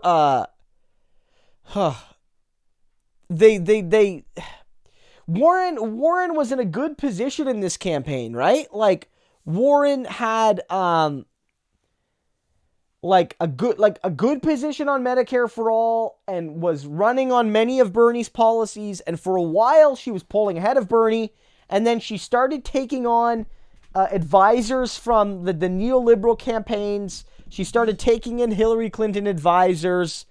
And then she just started compromising on key issues and started flip-flopping and attacking Bernie. And she lost a lot of goodwill. And I think she lost her way. And Liz Warren never realized that, the neoliberals were never going to back her. Never. They were never going to back her unless she was the only alternative to Bernie. Like, the only way Warren was going to get support from the mainstream of the party. Because Warren's policies are still I know a lot of people are like, she's a fake progressive. But Warren's policies are still very, disruptive to the elite power. Her wealth taxes and things like that are important. They're similar to Bernie's. And the rich people don't want to pay wealth taxes. So they would have fought Warren hard, too. But Warren sort of thought that, she could run to the center and keep progressives and convince the corporate side of the party that she was a safe alternative. But that was never going to work for her. She was never going to keep progressives if she moved to the center. And her moving to the center was never going to be enough for the rich people in the party to choose her over tried and true neoliberals like Biden and Klobuchar and Buttigieg. So she had no lane.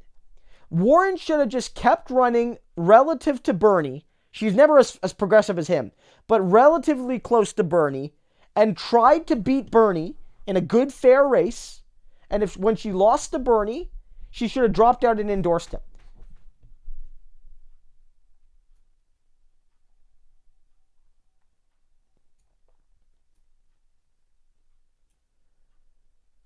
Christo Abelis, join our Million Man March in Milwaukee. I don't know if I'm going to go down for the convention. But when Bernie wins, I'd like to go down for the inauguration. But I'll certainly be covering the convention in Milwaukee.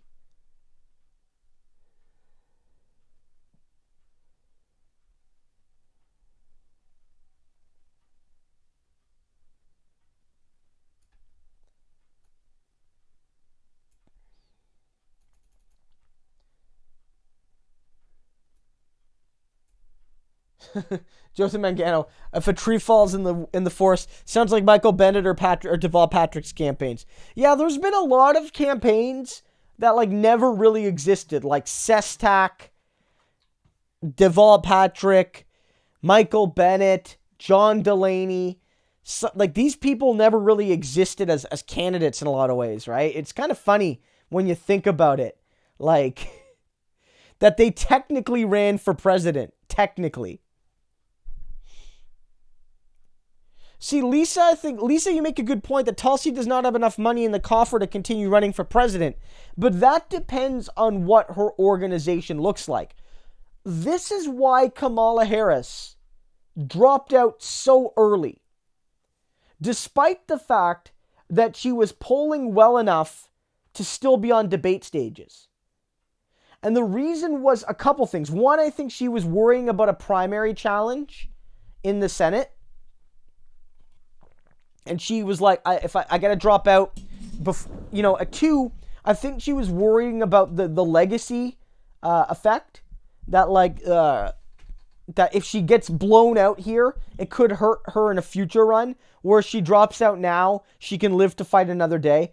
Harris could run for president in 4 or 8 or 12 years, right? Like, she's still a younger woman in a relative sense, right? Like, she's not old at all.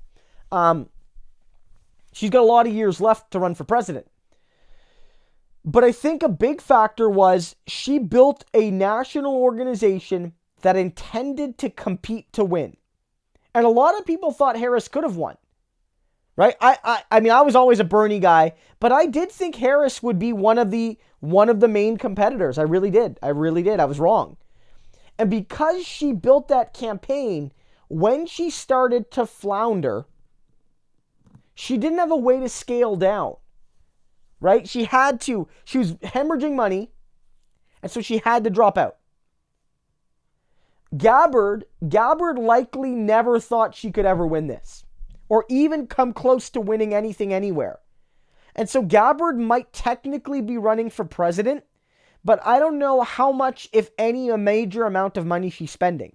And as long as she's bringing just enough money in to cover, like, the bare bones presidential budget, then she could still technically run for president until the convention. Technically. Right? Like, you know what I mean?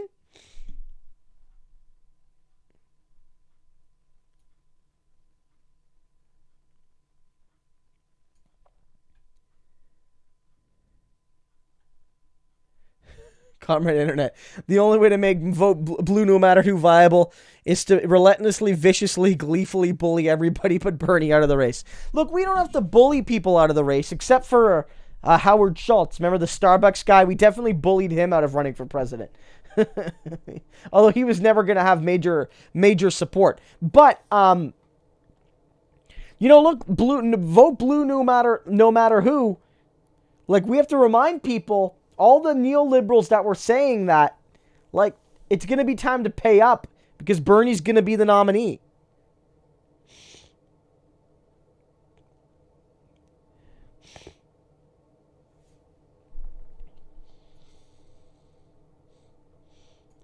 Yeah, Rachel notes, Rachel T. Scott said that the Iowa Democratic Party chief resigns. I definitely noticed that as well, just before the stream started. Of course, as we all know, Iowa was a debacle. They've declared a lot, some sites, like the Iowa Democratic Party has declared Buttigieg the winner, and some media sites have, like CNN, but others like AP, the Associated Press, which is often considered the gold standard for predictions like that, have not made a call yet, because they said that because it's so close and because of all of the irregularities, they don't feel comfortable declaring anybody the winner there. And so, because of all this, the circus, the debacle, the least that could have happened is the head of the Iowa Democratic Party resigning.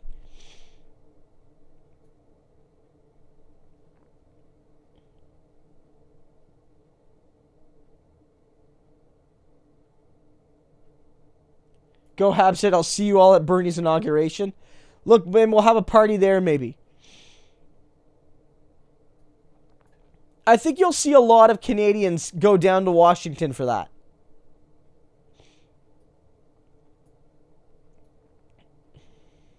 I mean, a reader, I think you're right. I do. I mean, I have to look at the data, but I do think that likely a lot of Tulsi people would go to Bernie as a second choice.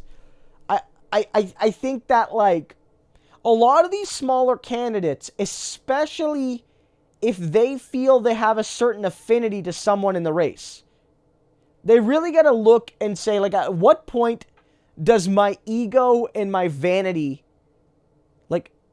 stop mattering? And that if I actually want to have an impact and get something done, I got to switch to a person. Because I'm not going to win any delegates. I'm not going to be the nominee. I'm wasting time, money, resources, whatever. Even Elizabeth Warren has to be asking herself, at what point does it just make sense for me to drop out and maybe endorse somebody if I feel like I can help implement my vision? Ian Dowdall says, I'm flying down for the inauguration. It's going to be great. January 21st, 2021. That'll be the first day of Bernie Sanders' presidency. Can't wait. Just under a year away.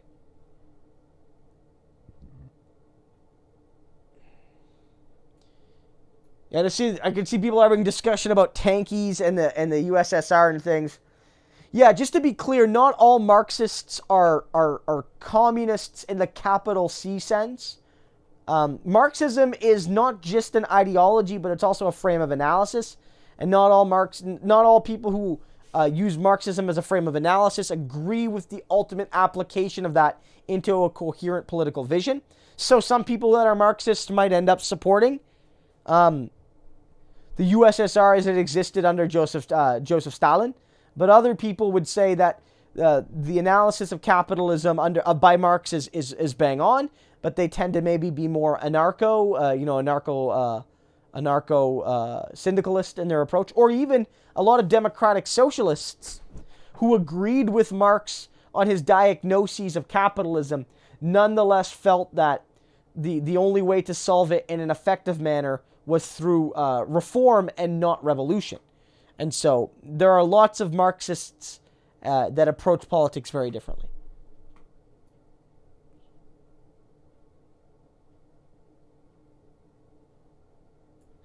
Orange Man Bass says, donate to Christo. He needs more Phil Figure shirts. Well, thank you. Look, people have noted this as he wears nice shirts. I mean, look, we have an outlet store here, and I buy them because they were on sale. I'm not a fancy schmancy guy.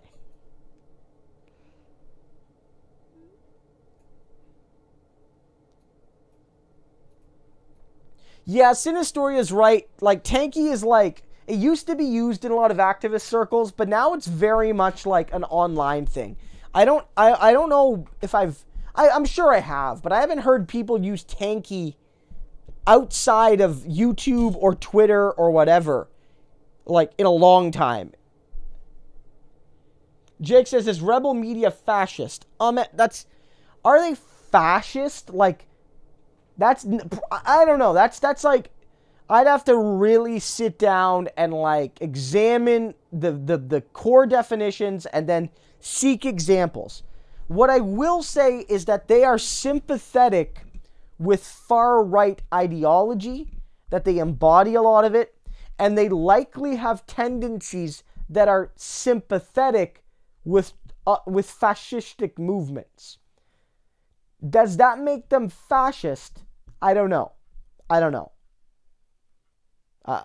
I'd really have to sit down. Do they tie themselves in with white nationalism? Yes, of course. Do they tie themselves in with other far right ideologies? Yes. Despite the fact that Ezra Levant is Jewish, are there significant elements, both past and current, of some anti-Semitic positions there? Yes.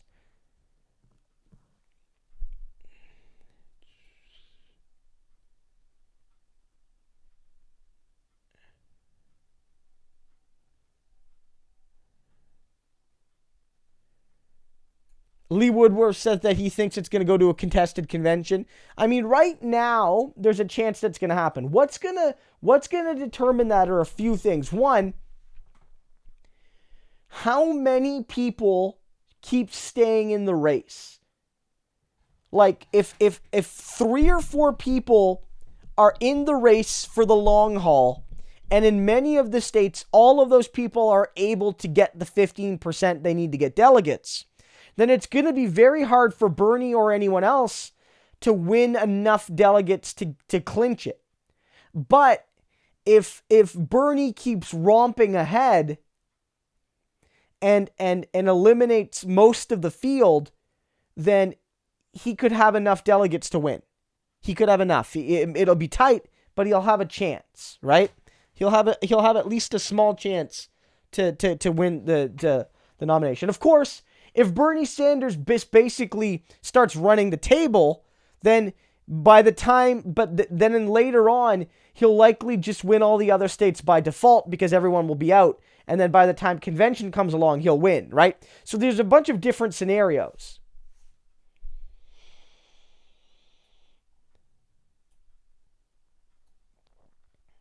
Yeah, Joseph, you're right. We do have to call those things out, right? We do have to call those things out.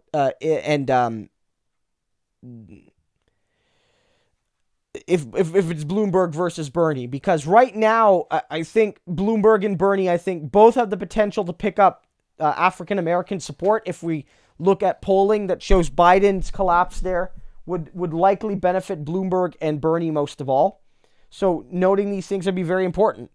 Raw Material asks, what can we do to help Bernie from Canada? Sorry, Raw Material, about that. It's just it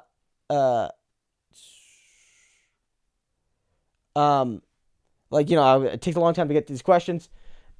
There's a few things you can do. You can't donate directly if you're not an American citizen, but you can phone bank.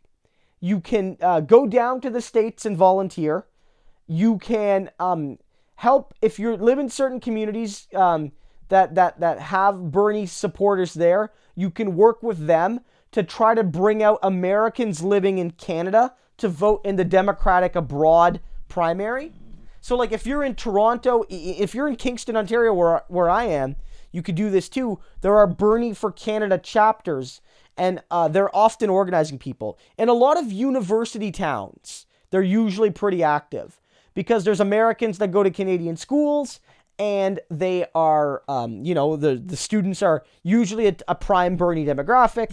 So, like, get involved with them and try to organize Democrats abroad voting. Because they'll often, when that's a primary that could matter if it's very close. What else? Those are the big things you can do. Frankly, like you can volunteer either going if you're in the border town, you could go down south, or you can still phone bank from Canada.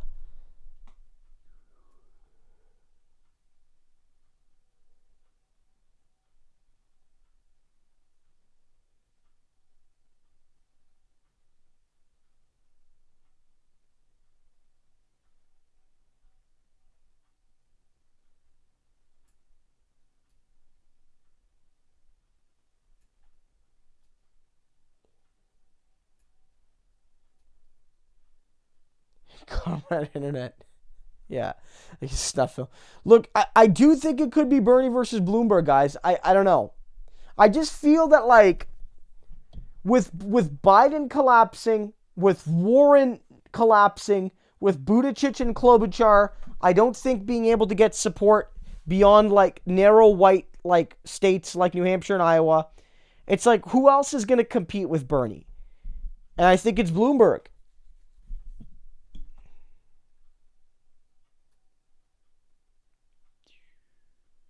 Trolls are good for views. Yeah, look, we get trolls every now and then. Most of the time I'm pretty good. I like to let people, contribute, because I don't want to block people unless they're being openly rude or, discriminatory or using hateful speech, right? Yes, one of the big in Canada, David Lewis, CCF, says that one of the big CCF leaders was Jewish. Technically, he wasn't a CCF leader, but he was behind the scenes. David Lewis was one of the party's first chief behind the scenes guy, the party secretary, basically. did a lot of the day-to-day management of the party. David Lewis was born in Poland in, I believe, 1909. Immigrated to Canada due to anti-Semitic persecution by the Polish government, by the white nationalists, but also by the Soviets, because his father was a democratic socialist. Therefore, because of his Jewishness and because of his ideology, neither the Soviets nor the Polish nationalists were very fond of him and his family. He came to Canada, would eventually go to McGill, go to England on a Rhodes Scholarship, and his son is actually Stephen Lewis. His grandson is Avi Lewis, who many Americans will know is the husband of Naomi Klein. So that's the family of the Canadian left, the Canadian Jewish left. And David Lewis would eventually lead the NDP, which was the successor party of the CCF, from about 1971 to 75. Yes, Craig makes a great point, and Craig, thanks for Craig is one of our moderators, longtime viewer of the channel. Says Bloomberg also defended stop and frisk as recent as January 2020 on Colbert. Yeah, certainly that was a great point. Craig pointed this out to me, that we're focusing a lot on this video that we heard that Ben Dixon brought out, and rightfully so, because this video, the way Bloomberg is speaking, is like, it's not just what Bloomberg says, but it's his tone, his approach, which is so kind of cold and frank about it. But you're right that on Colbert, like less than a year ago, basically, like less than a month ago, basically, he was defending stop and frisk. So this is not a surprise that Bloomberg is a racist. Yeah, Bloomberg is a racist. Yeah, Joseph, for those who don't know, Joseph Mangano says here, CNN acted like they couldn't find the Bloomberg footage, bruh. It's called Google/YouTube. You're right, but beyond that, the whole narrative was, like, we don't know where this tape is from. The guy who dug it up is a Bernie Sanders supporter, so it may be doctored. And they basically slandered Ben Dixon, an independent YouTuber, like not a big name either. Like his channel's like, I think 30,000, so he's only a couple times bigger than me. And basically, like, he finds this clip. Yeah, it's not like he's unearthing, it was on the internet, but like, it was kind of hidden in plain sight. And he found it and he highlighted it. And then all of a sudden, the mainstream media is calling this guy like, they're not calling him a liar, but they're like implying that he's doing something for like subversive motives, right? Like this is a Bernie plant, right? Which was not at all true. And crucially and damningly for CNN, like they never reached out to Dixon before making these claims. It's one thing to use the audio he uncovered without crediting him, because technically it's not his item. Like he's not owed credit on that issue, right? It already existed on the internet. But if you're going to play his clip and then imply that his motives here make you question the validity and value of the news, then you owe it to him to either interview him or at least reach out for comment. And they failed to do either.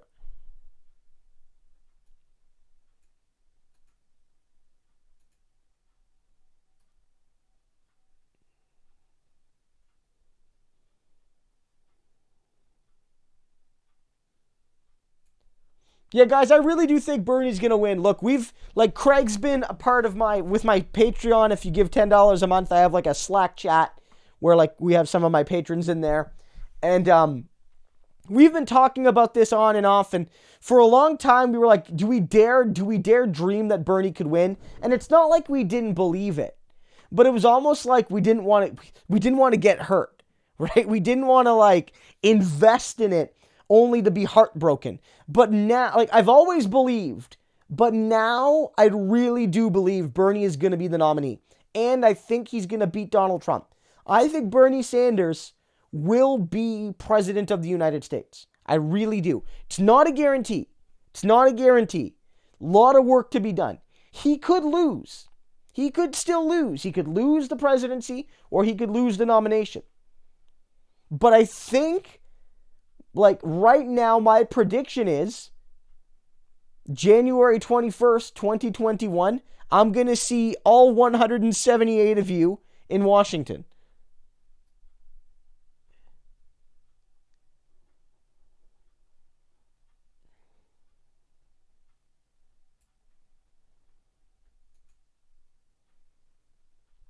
Is calling Pete Buttigieg a rat still okay? Yeah, I never wanted to call Warren a snake. I don't know. For whatever reason, Pete Buttigieg fixed bread prices. And I looked it up. Rats like eating bread, so I felt it appropriate.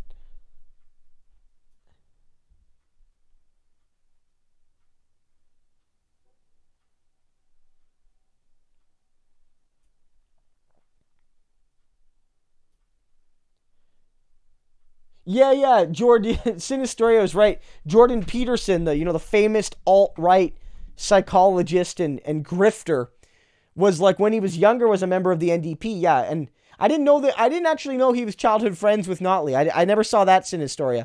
But he lived in Alberta and he was a member of the NDP at the time. And of course, at the time in the 1970s, Rachel Notley, her dad, Grant Notley, was the provincial leader of the NDP and a rather popular politician. Never really formed power, but he was well liked and respected in the province. And was called for the nationalization of the oil industry. So he was he was a good socialist too.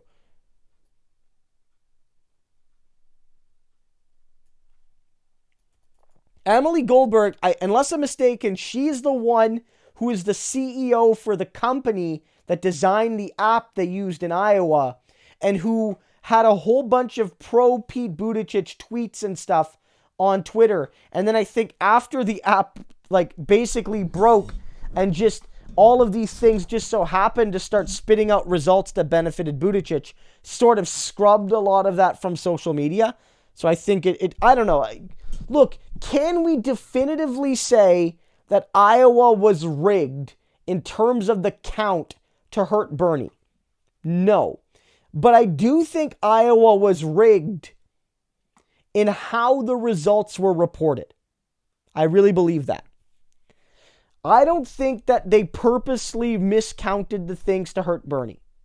But what I think happened was that when they knew the early results were going to benefit Pete, they decided to release the 60% and 70% results and let Pete Buttigieg basically pretend to be the winner to give him some momentum to hurt Bernie Sanders in New Hampshire. I believe that was intentional.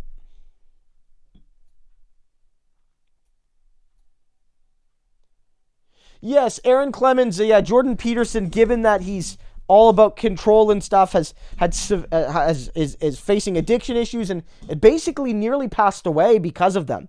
And he's major issues.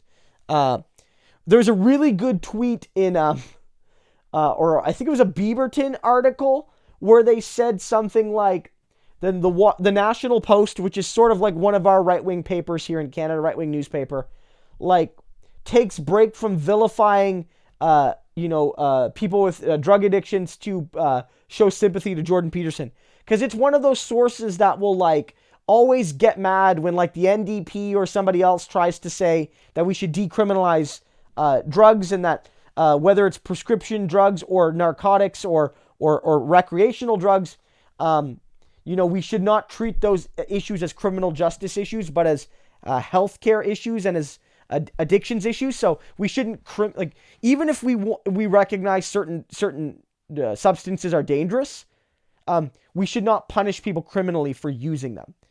But these sources are always the NDP wants to hug a thug, right? That kind of thing. But now that it's Jordan Peterson, their boy, who has probably done something illegal here by abusing prescription medications and things like that, then they don't care about the crime.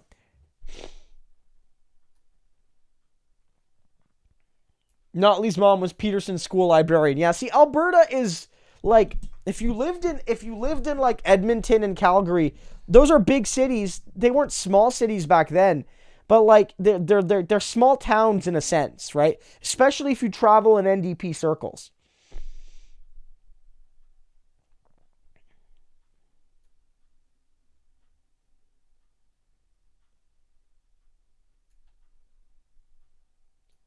No, you're right, Justin. You're right that like that Pete, like that Tulsi and Pete have differences. But I guess my general point is that like I think there are more differences between Bernie and Tulsi than between Pete and Tulsi. Right?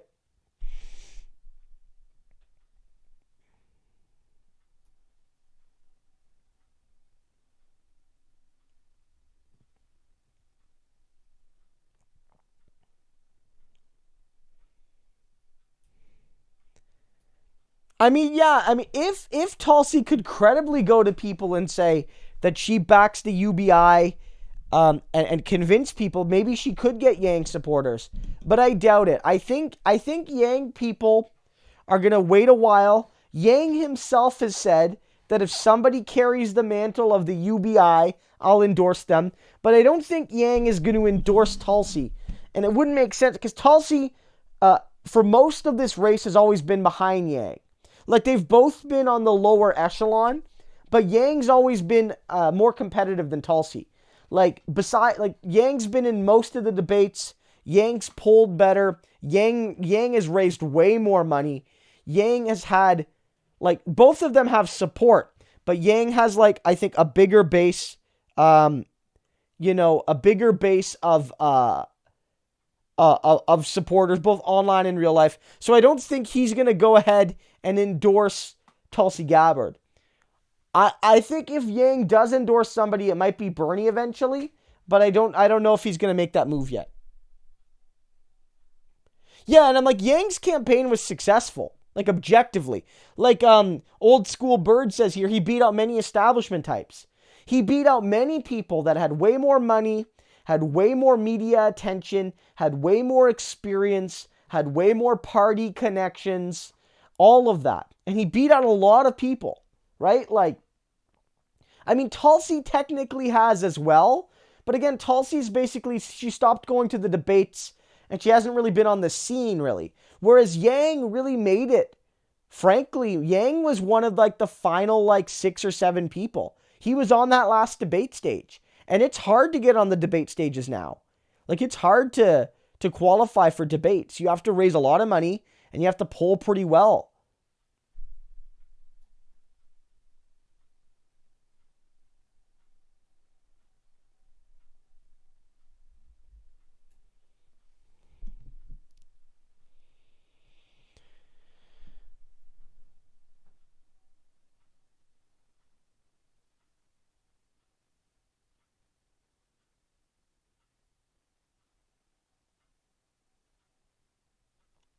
Marlon thinks that Harris won't be reelected. I mean, do you think that a Republican will defeat her? Or do you think that she'll lose a primary?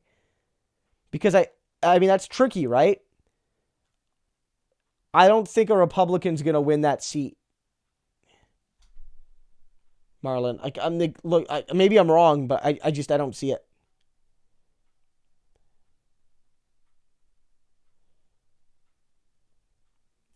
Yeah, somebody's like, Kamala Harris is 70. I'm like, I don't know. I have to look it up. It doesn't seem right. Spencer said that she is 55. That seems more plausible.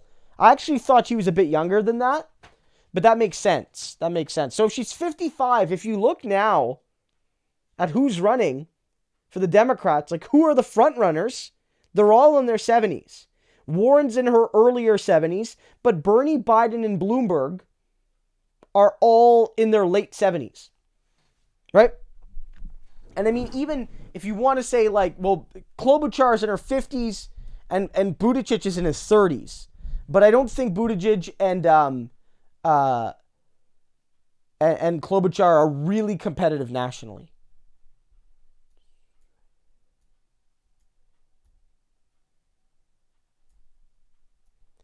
Sinistoria is a good question. Is Twitter profitable? I don't know if Twitter is profitable yet.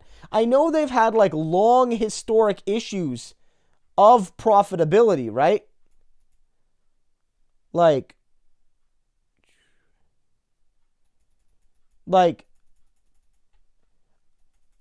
let me look it up. I'm going to see, is Twitter profitable? I'm gonna Google this. Is Twitter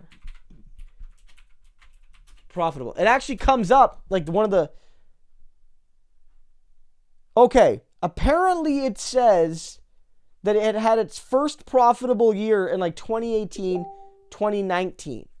So, I don't know if it's gone back into unprofitability, but it does appear to be profitable now. I mean, but if Twitter disappeared, you're right, like that would be really interesting. What would happen? Like if Twitter disappeared, like maybe like what's most similar to Twitter? I would say Instagram, because it's based on the following model.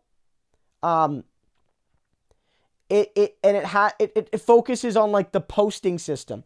Facebook could fill some of those gaps, but and Facebook does have pages and groups, but your timeline is based overwhelmingly off like your friend model, and the friends and friend model is more symmetrical. And the whole point of Twitter has always been based around like somebody follows you, but you don't have to follow them, or vice versa, right? So like that's Instagram, I think, would be the analog if Twitter ever went away.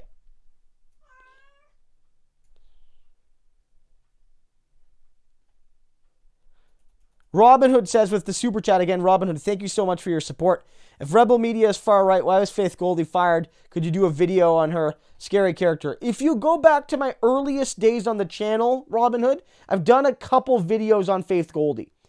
Specifically, I did a video on her and why YouTube should consider banning her, because she was banned from, I think, Twitter or Facebook.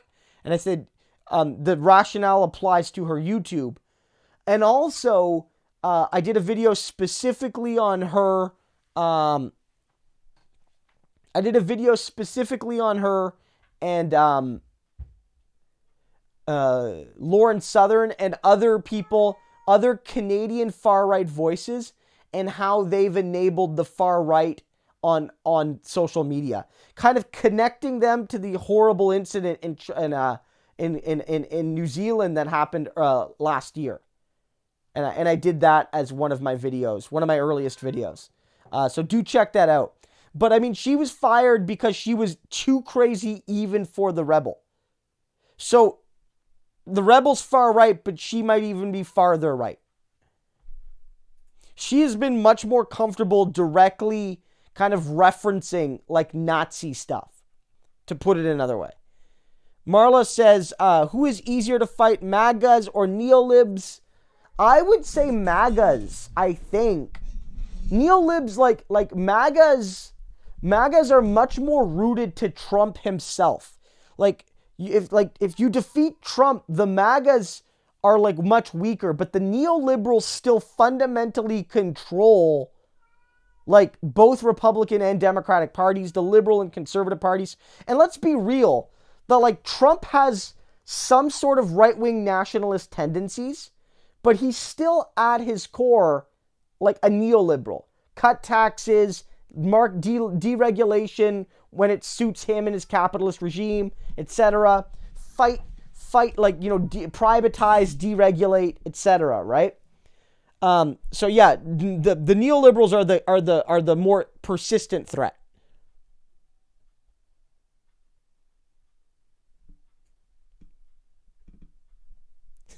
Joseph says, pretty sure Williamson alternates between this world and being a projection on the astral plane. Yeah, Williamson certainly was an interesting figure, but I'm happy she endorsed Bernie. There was actually a great moment on Twitter, guys, where one of her supporters, or somebody on Twitter said, I have a friend who really loved Marianne Williamson, and now they say they're going 100% towards Pete. And I had to explain to them that Marianne was endorsing Bernie, and that if you really like her, maybe you should consider Bernie because that's who she's picking. And then she tweeted at this person and she said, give me their phone number. I'll call them myself, which was so cool. I don't know if that happened, if she was serious, but it was cool to see.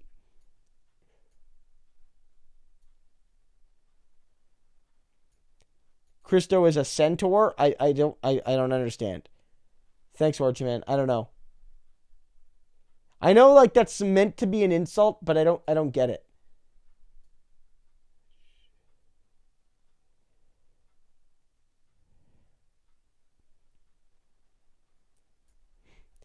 Yeah. Yeah, Bernie 2028, maybe Nina Turner 2028 to 2036, AOC 2036. AOC could run in 2028. I wonder if timing, right? AOC, like generally in the US, now rules are meant to be broken. Donald Trump had no experience at all.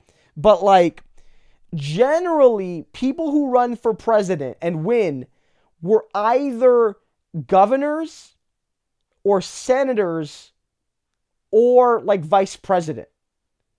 Going all the way back to like the Second World War. Because Roosevelt, I believe, was a governor. And Truman was a vice president. And Eisenhower was a bit of an exception. He was a World War II general. But then like after him, I believe like there were like senators, there were governors, there were vice presidents, some of these people held multiple positions. And like, in modern times, you think about it. So Reagan was a governor. Bush was his vice president. Bill Clinton was a governor. George Bush was a governor. Barack Obama was a senator. And Donald Trump was nothing. But I think as AOC might feel that to strengthen her presidential claim, she would try to run for Senate. And if she runs for Senate, she would maybe run for Senate in 2024 because she's probably, or she would maybe run for Senate in 2022 or something. And that would set her up maybe for a run in 2028 to do most of a term or something. But maybe she feels she'd wait a little bit longer and run for president in 2032. She's still super young. She's got lots of time. I do want to see her run someday, though. I think what Nina's going to need to do if she wants to run for president is she's going to need to get back into elected office herself. She's going to need to run for Senate or for Congress or something like that. Yeah, the SDE math was even worse than the Electoral College because the Electoral College, despite the fact that it's awful and it distorts the reality of the American people, it is still nonetheless, like it's clear. Most states, it's winner take all. There's a few where there's like, you get like a delegate if you win a congressional district or something. Like Maine works like that. It's weird. But like you can understand it. It's unfair and broken, but you understand it. If you win Florida, you win all the delegates. The rounding and the inconsistencies in valuing in Iowa made it it was too confusing even for the people that were running the election, which is why there are all these errors. So guys, here, I know people love to see him. He's here for his weekly stream visit. Here is Smokey. Smokey the cat. He came over to say hi to everybody. Say hi. Say hi. Hi everybody. My name is Smokey. So he's staying here. He might sit back here, I'm not sure. But he's here. He might be here to stay for a little bit.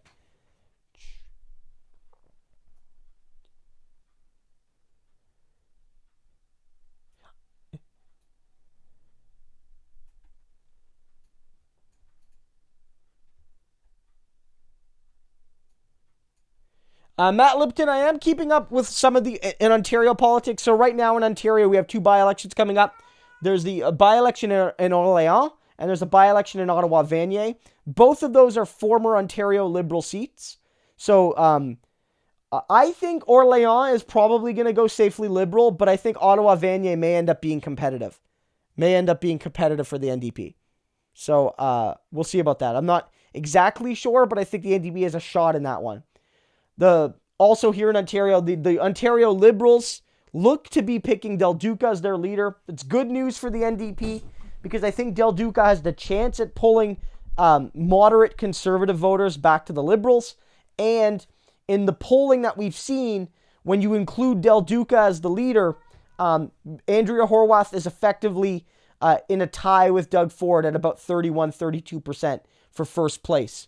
And I think Andrea's in a great position because the Greens are polling at like above 10 in that poll, which is far too high for the Ontario Greens. That number will almost certainly drop closer to the election, and most of that vote will go in an anti-Ford direction.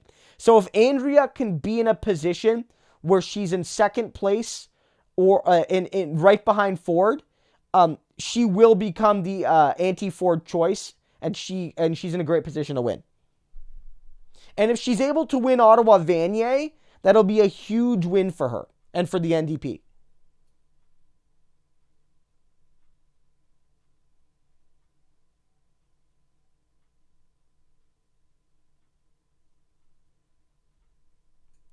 Orange Man Bad. You already made the Hilfiger joke, Orange Man Bad. If you're gonna like make fun of me, you gotta be like, you gotta have some variety.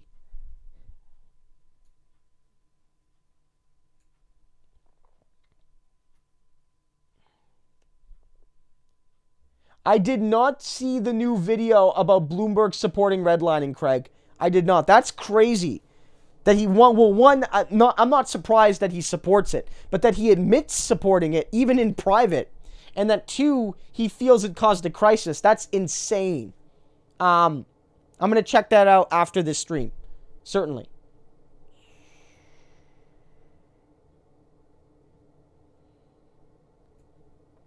Yeah, Comrade Internet makes a great point. We could have like an academic debate about what rebel media is and isn't. Are they fascistic? Are they not? But as Comrade Internet notes here, like at some point, it matters less that they are or they aren't, and more that like by enabling those types of voices, like it makes them bad enough as it is. And we should stop trying to split hairs. It's like people were always like, is Trump racist or was he just enabling racists? And clearly the answer is that both. But the argument was that even if Trump wasn't racist, but he was just like currying their favor and legitimizing their voice, that makes him a racist effectively, right?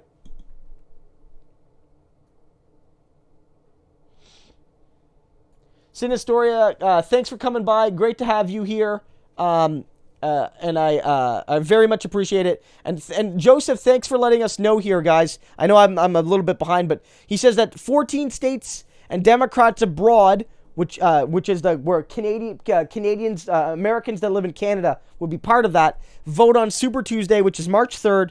Now that is 1,300 of the 3,900 or so delegates. So basically, that's a big gap. Now, to win on the first ballot, you need about 19, just under 2,000, right? So Super Tuesday is a big day. It's basically a third of the country, a little bit more than a third of the delegates up for grabs on that day.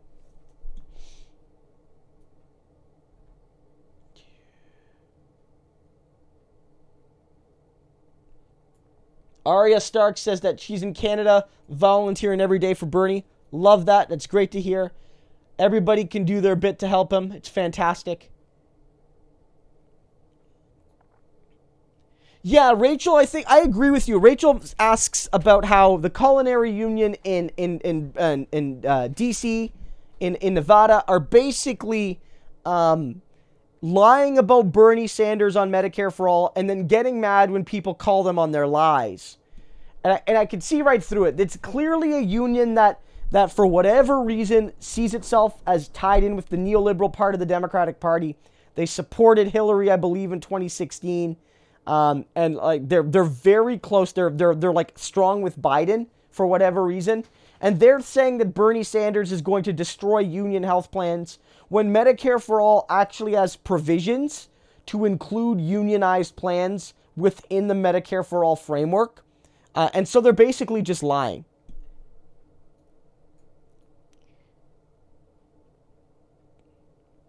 Arya says again here, if I missed anything, face bank, phone bank, text bank, or go to the U.S. to canvass, we can't donate or vote. So that's basically what I said, but she makes a great point that it's not just phoning. You can do other sorts of banking. If you're not comfortable, like say talking on a phone, there's lots you can do.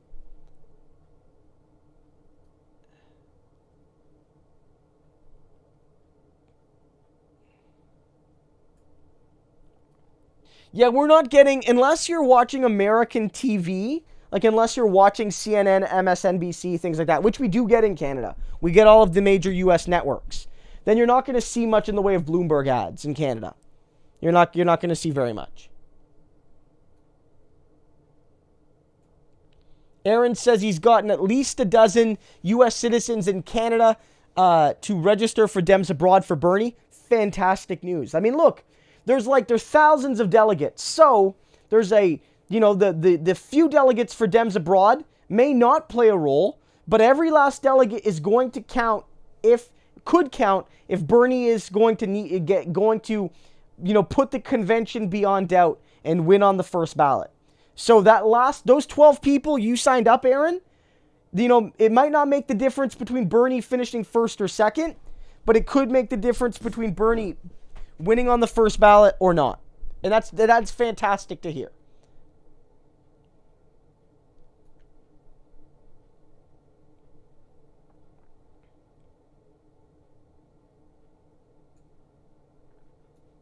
A reader says, "Hey, Christo, I'm thinking of moving to Canada if Bernie doesn't win. Is it easy to find work in Canada with a master's in Canadian academia? I teach at a comm college in the US, but I don't know if I can in Canada."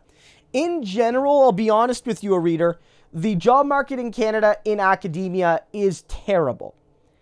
And in Canada, generally, most teaching are done by PhDs. And even in college. So in Canada, I want to be careful. We do not call universities colleges here. Colleges are the 2-year technical schools, where most of the programs are not degree granting. So for instance, at universities, that's where you go to do your bachelor's degrees. We don't really do the associate degree here thing. So if you want to go study to be a mechanic, you go to college. Or if you want to study to be an early childhood, like a daycare worker, you go to college. But if you want to study for a university degree, you go to university. In any case, almost all the teaching is done at universities, at least, by PhD holders or grad students working towards their PhD. Like people who have a master's degree but are enrolled in a PhD program. Some college professors have only master's degrees, but many of them also have PhDs in relevant fields. So in your particular field, I would recommend you look at colleges in various parts of the country and see what kind of jobs are available, and what qualifications they generally demand. That would be my biggest thing. But in general, there's not a whole lot of jobs, and a lot of them are precarious. A lot of college faculty in Ontario work on a contract model, right? There's not as many full-time jobs as there should be for those types of positions. GAF says trolls are good for views, but they leave thumbs down. Well, here's the secret, GAF. Unless YouTube's changed something, and I don't believe they have, thumbs down are good too. YouTube wants engagement. So if a comment is negative, or if a comment is positive, or if a thumbs up is clicked or a thumbs down is clicked, those engagements help your video. Somebody says Canadian collusion. Anyone have FBI number?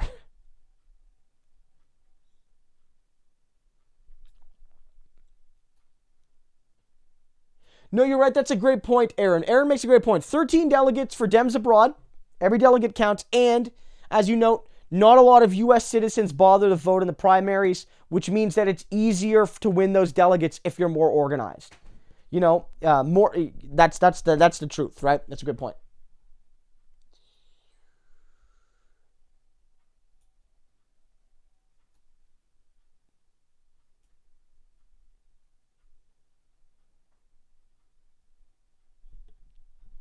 Yeah, I mean, it's to get into Canada, like we have like a point system basically to try to immigrate to Canada. And so it's based on your education, health, do you have a job already lined up? Do you have somebody who is willing to sponsor you? Do you have like family that could take care of you if you can't find a job? All of these things sort of matter. So yeah, so things like marriage can certainly help. But if you have a job lined up in Canada, or if you have the reasonable expectation of getting one, that would go a long way as well. So it's a whole factor. Immigrating to countries like Canada and the USA, even from Canada and the USA, isn't that easy. It's very difficult to immigrate to Canada and the US. People from all over the world by the millions want to come to these countries, right? They're and it's hard. Aaron, I do think to a point you're right, that the NDP does need to embrace, Jagmeet has to be who he is. So Jagmeet is never going to be like a yelling, screaming guy, and that's fine.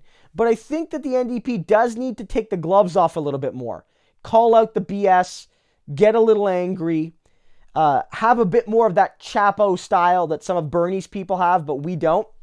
And I'm not saying it's one or the other, but I do think the NDP needs to be a little bit more gruff and rough around the edges.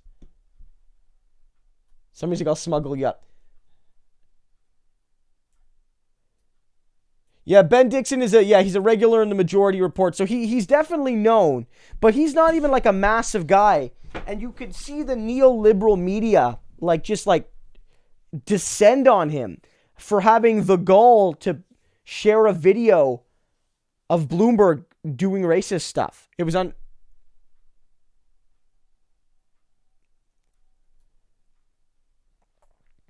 Typical Canadian. I didn't know Avi Lewis had a CBC News World show. I didn't know that. When was that? Because I've been watching News World for years and years. Right? I don't watch it anymore because I've cut my cable type thing. But I used to watch it. I used to have it on in the background all the time, just when I was doing my work and stuff. Right? I worked from home a lot.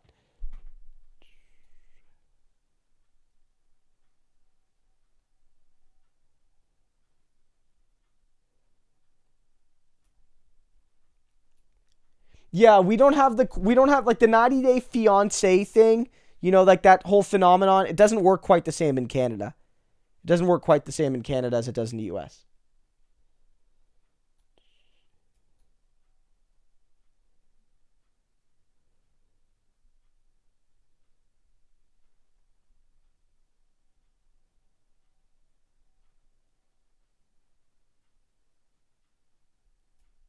Well, Arya, it'll be interesting to see. I definitely do think it was some of those numbers. A lot of those errors did fall in Buttigieg's favor. Maybe not all of them did. I'm not sure. We're going to see what we're going to see. What I did try to say, I guess, was, do I feel we can definitively say it was rigged intentionally in terms of results? I can't say that at this point. But I could definitely say the release strategy, the trickling of the data, was done with the expressed attempt to try to give Buttigieg the bump to take New Hampshire from Bernie. Zachary asks, what do you think about Andrew Yang dropping out? Do you think his support will mostly go to Bernie? I'm not sure. I'm not sure where his support's going to go. I think a lot of it will go to Bernie. There seems to be a lot of people that liked Bernie and Yang. It helps that because Yang's support was also very young, and that Bernie dominates young people, especially people under 30, where Yang was strongest, that just demographically, those people are likely to go to Bernie. I think him dropping out, I think it was the right time. I think Yang ran a good campaign. He did way better than he had any reasonable expectation of doing. When he started running, I wonder if he even dreamed he would do this well. It was a great campaign from an objective perspective, analyzing it. And I think this was the time to drop out. I don't know what his finances were looking like. He was firing some of his staff. David Dole did a really good video a few days ago that basically predicted this by saying that Yang was laying off a lot of his central headquarters staff, which is generally a sign that you're scaling down, you're slowing, you're rolling out, or excuse me, what's the word I'm looking for? You're winding down your campaign, right? But it could also be the case that he dropped out now because maybe he felt I've had a good campaign. I've built a ton of national support. I haven't really made any enemies. People like me. Like Bernie likes, no, like I'm not, the left doesn't hate me. The centrists don't hate me. Like, if I drop out now, I can claim a sort of victory, and the next time I run for something, I'm going to get a lot of excitement because people are going to remember me as the guy who ran a strong campaign and did the best he could and beat expectations. And if he stayed in too late and took a shellacking as the states went on, the narrative might not have been as good for him. So when you're one of these smaller candidates, knowing when to drop out could be one of the most important decisions you make in terms of your political future. Drop out at the right time, and you can claim a sort of victory, and then live to fight another day. And remember, Yang is, I believe, in his early 40s, so he's got lots of time left to build a political career. No, Joseph says no momentum like club momentum. Go Habs, did he ask his supporters to support Bernie? I know in Iowa he suggested, Go Habs, that a lot of his people could go to Bernie and he would be fine with that. But I read something earlier today where Yang basically said he would endorse a person that backed the universal basic income. And none of the other main candidates are doing that. So I don't know if he'll endorse anyone or if he'll wait and make an endorsement regardless of that fact later on. Unless, maybe I've missed something.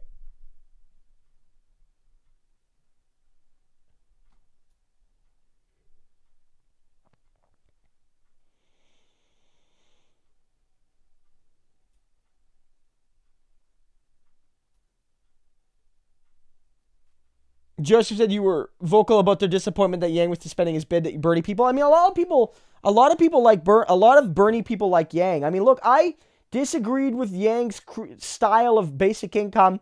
I didn't like the fact that he was saying he supported Medicare for all, even though he didn't really, like he was kind of and I get it. Bernie doesn't have a monopoly on the term Medicare for all. But Yang knew what he was doing when he was saying, I support Medicare for all. When you read his Medicare for all, like his Medicare plan, his healthcare plan, it doesn't include Medicare for all. Even a reasonable interpretation of it being, different from Bernie's, but broadly the same. It wasn't at all. But it seems like there was a mutual respect between Berners and Yang gangers.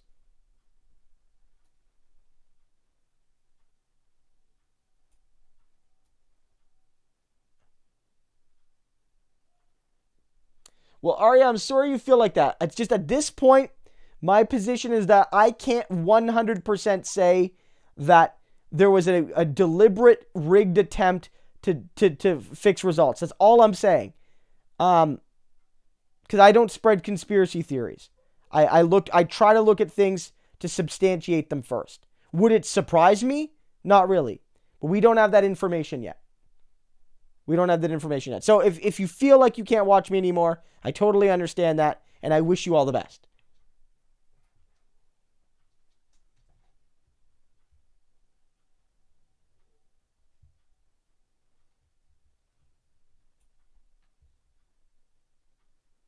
Yes, the math was wrong, but the math was also incredibly difficult to calculate. I really just think that in some ways, right now, all we can say was that people just didn't know what the hell they were doing. So those loud bangs and crashes and booms and bangs were smoky.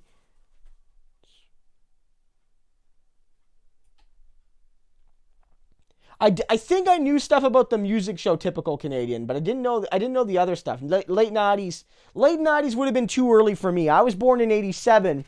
So the late 90s, even if it was say like 99, I was sort of, because I was always a bit of a nerd for politics, like as a kid, but I wasn't following like the news like that at that point. Like I would watch the nightly news with mom and dad type thing, but I wouldn't like, it wasn't like in high school where I was like a Politico and in university.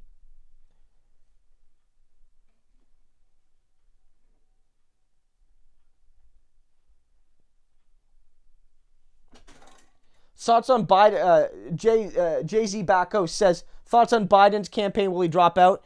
Biden is going to go at least until South Carolina. Biden might feel that the culinary union supporting him could give him an edge in Nevada, and that if he can maintain African American support, he could win Nevada or South Carolina. And maybe his hope is that there's still the potential to be the non-Bernie. That there's Bernie Sanders, and then there's Bernie Sanders is going to have the progressive lane, and there's still a battle for who is going to be Bernie Sanders' rival. And because Buttigieg and Klobuchar both did well early on, neither of them have totally dominated that lane. And because Michael Bloomberg is coming on, maybe Biden feels that it's still between him and Buttigieg and Klobuchar and Bloomberg. And maybe he feels that if he has a good Nevada and a good South Carolina, and especially if Buttigieg and Klobuchar do really bad in those states, that he could basically reassert himself as the number one moderate. And he would make the argument saying that, like, one, the states that are most recent matter most because you got to look ahead. He could also argue that because South Carolina and Nevada, these are bigger states than Iowa and New Hampshire. He could argue that he might open up a delegate lead over Buttigieg. He might say, I have more delegates now than Pete Buttigieg because I did well in these states. Because there's a chance that Buttigieg could get 0 delegates in South Carolina, given his support among black people. And Biden could get even, get many delegates. And he could also make the case that these are the first states that had diverse populations vote. And so the other two didn't matter. Now, whether you believe that or not is going to depend on your personal views and biases, right? But if Biden can sell that argument that Iowa and New Hampshire didn't really matter, and what really mattered were the first two diverse states, Nevada and South Carolina, and I did well in them, I am still the number one moderate candidate in this race. Do I think that's going to work? I don't know. I think Biden might be done, but we have to wait and see.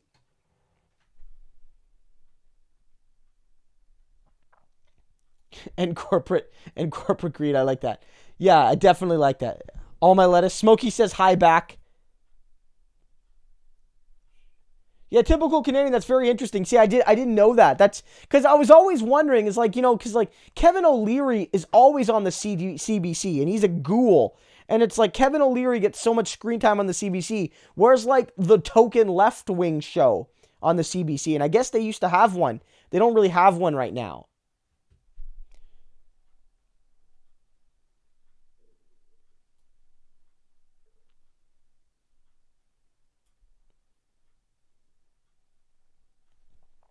So,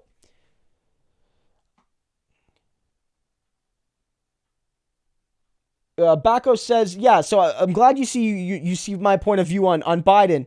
But Warren dropping out. She's been slamming Sanders implicitly and explicitly. Yeah, I noted this earlier in the stream if you weren't here. But just a quick recap is that I think Warren is done.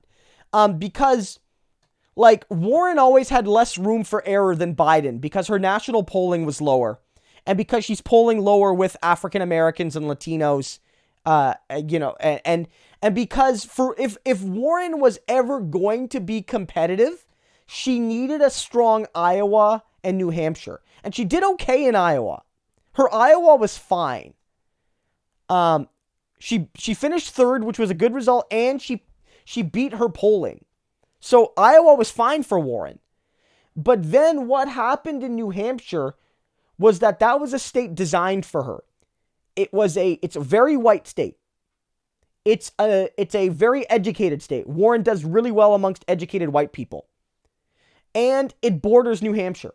And what ended up happening is that educated white people in New Hampshire went to Amy Klobuchar. So she lost one of her most loyal and important demographics. It's like if Bernie loses young people. Imagine if Bernie loses young people, it's game over for Bernie. Let's be real. Bernie hasn't lost young people, though. If anything, Bernie is crushing it with young people. Bernie won more young people in New Hampshire than everyone else combined, right? So it's like, imagine if it's like Warren losing educated white women is like Bernie losing young people. It's not survivable. And Warren does not have the same luxury that Biden has, for a comeback that Biden has in the South. Like, Biden could still technically come back. I don't see that for Warren.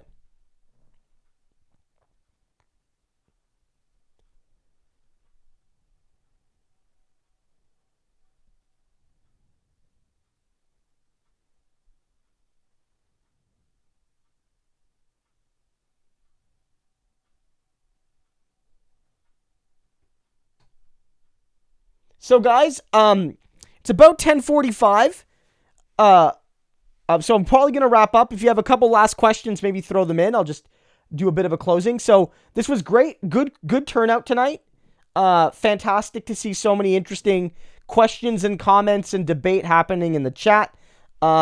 Just for a reminder, I do these every Wednesday night from about 8 Eastern to 10:30, 11, depending on the size of the chat and things like that.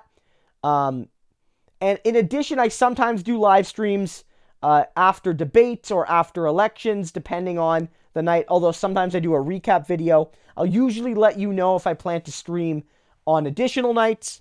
I post videos. If you're new to the channel, I post videos on the channel pretty much every single day, often multiple videos a day. So do check that out. If you want to support the channel, there's a few ways you can do that. One, the biggest way is what you're already doing. Continue to watch the videos. Continue to share them. If, like, from an algorithmic perspective, if for a look under the YouTube hood, the single biggest thing YouTube determines to whether or not your video succeeds is, do people watch it when they see it flash up on their screen? And do they watch as a long amount of the video? So, if you love the channel, watch the videos, watch as many, watch the videos, click on them, click the notification. If you're a subscriber, click that little bell. If you click that little bell, it means you'll get a notification, so you'll see videos as soon as they come up. And then, that really helps the channel. You can also support me on Patreon. I believe there's a link in the description. Supporting me there helps to grow the channel. My next Patreon goal at $500 a month is to do more interviews on the channel, to do at least one interview a month with politicians, YouTubers, activists, scholars, people that I find interesting and that I think a lot of you will find interesting. So you can look forward to that at that next goal. And one new thing, as I noted at the beginning, is you can sign up as a member right here on YouTube. So if you don't want to go over to a new website and sign up, you can basically subscribe to the channel here. If you've noticed, there's been a couple people in the chat, like Joseph here, whose name is highlighted and they have a little badge next to them. That means that they're marked as a member of the channel. You can support the channel there. If you support the channel, I'll give you the equivalent Patreon reward. So at the $1 level, I put your name in the chat. At the $5 level, I'll write you a personal note of thanks and give you the previous level. And at the $10 or so level, I think it's 12 here, but it's similar when you use dollar conversion. I will add you to my Slack chat, which has some really interesting discussions. So if there's any, I'm just going to quickly look here through some of these last questions.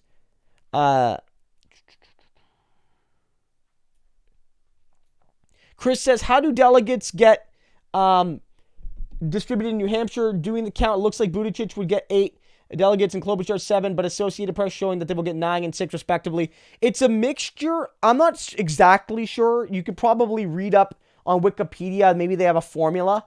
But basically, it's a mixture of statewide and congressional districts. So New Hampshire, I believe, has 2 congressional districts.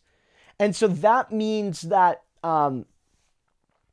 it's how your vote splits in the 2 distinct regions of New Hampshire and then statewide. So it's not purely based on a statewide vote. In general, the way it works is that it works for most states, where it's like, if you're below 15% statewide or in either of the districts, then you're not eligible for any delegates in that particular portion of the state.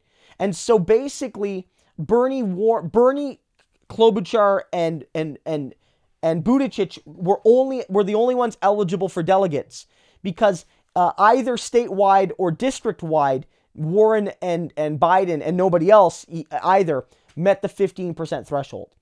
So that's how you generally calculate it. Not all states do that. Some states do it by district and statewide. Some states do it only statewide. So it's different. It's different in every system. The Republicans, they do it differently as well, where they use a winner-take-all model. The person who gets the most votes gets all the delegates from the state, which is one of the reasons Trump ended up winning. He became unstoppable because he won all these states early on, and by the time the field started to narrow, Trump had too big of a delegate lead.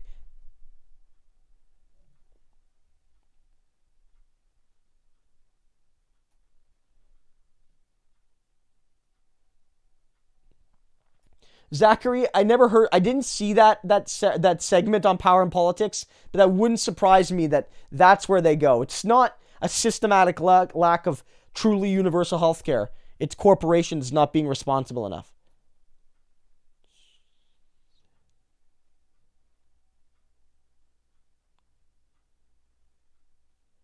I saw Warren Sports say she would not drop out because it's not fair to have small, mostly white states determine the narrative. Yeah, I think that is fair to a degree. I think there is something to be said for the fact that, like, at the end of the day, these smaller states should not have that are predominantly white have this overwhelming say. I think that's fair. I do think that maybe that the model should be that, like, the states cycle in the order where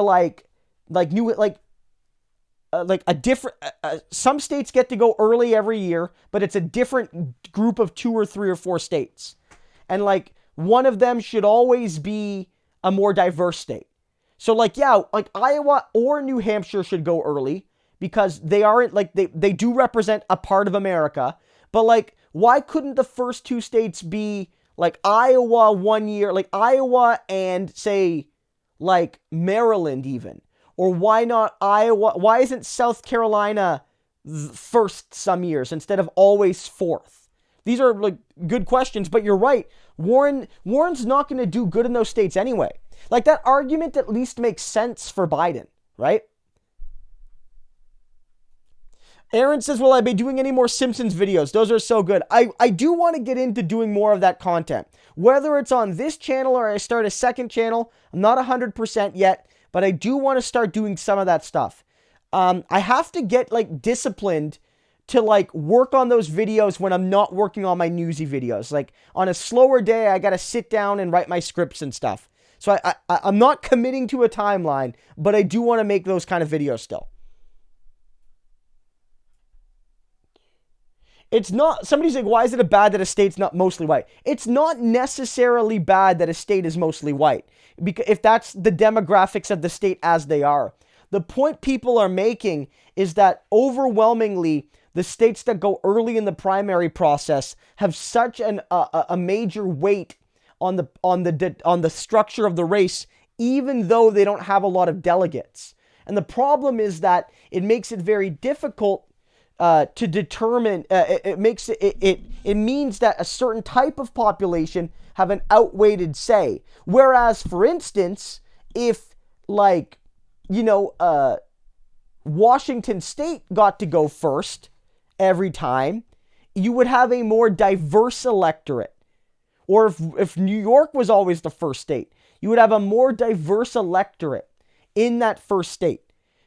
Right? It's not to necessarily say that Iowa and New Hampshire are bad states and should feel bad. It's to say that they do not represent the diversity of the country or the diversity of the Democratic Party. Right? That's the issue.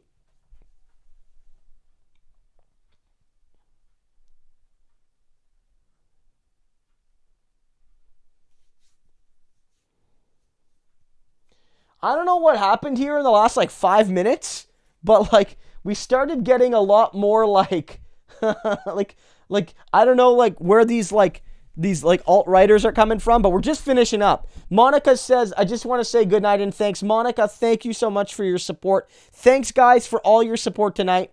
I'm going to close right now. This was really great. I'm going to see you guys next Wednesday for another live stream chat. And, of course, I'll have videos on the channel every day. Again, click the subscribe button, click the bell, and you'll see all my stuff. Have a good night, guys.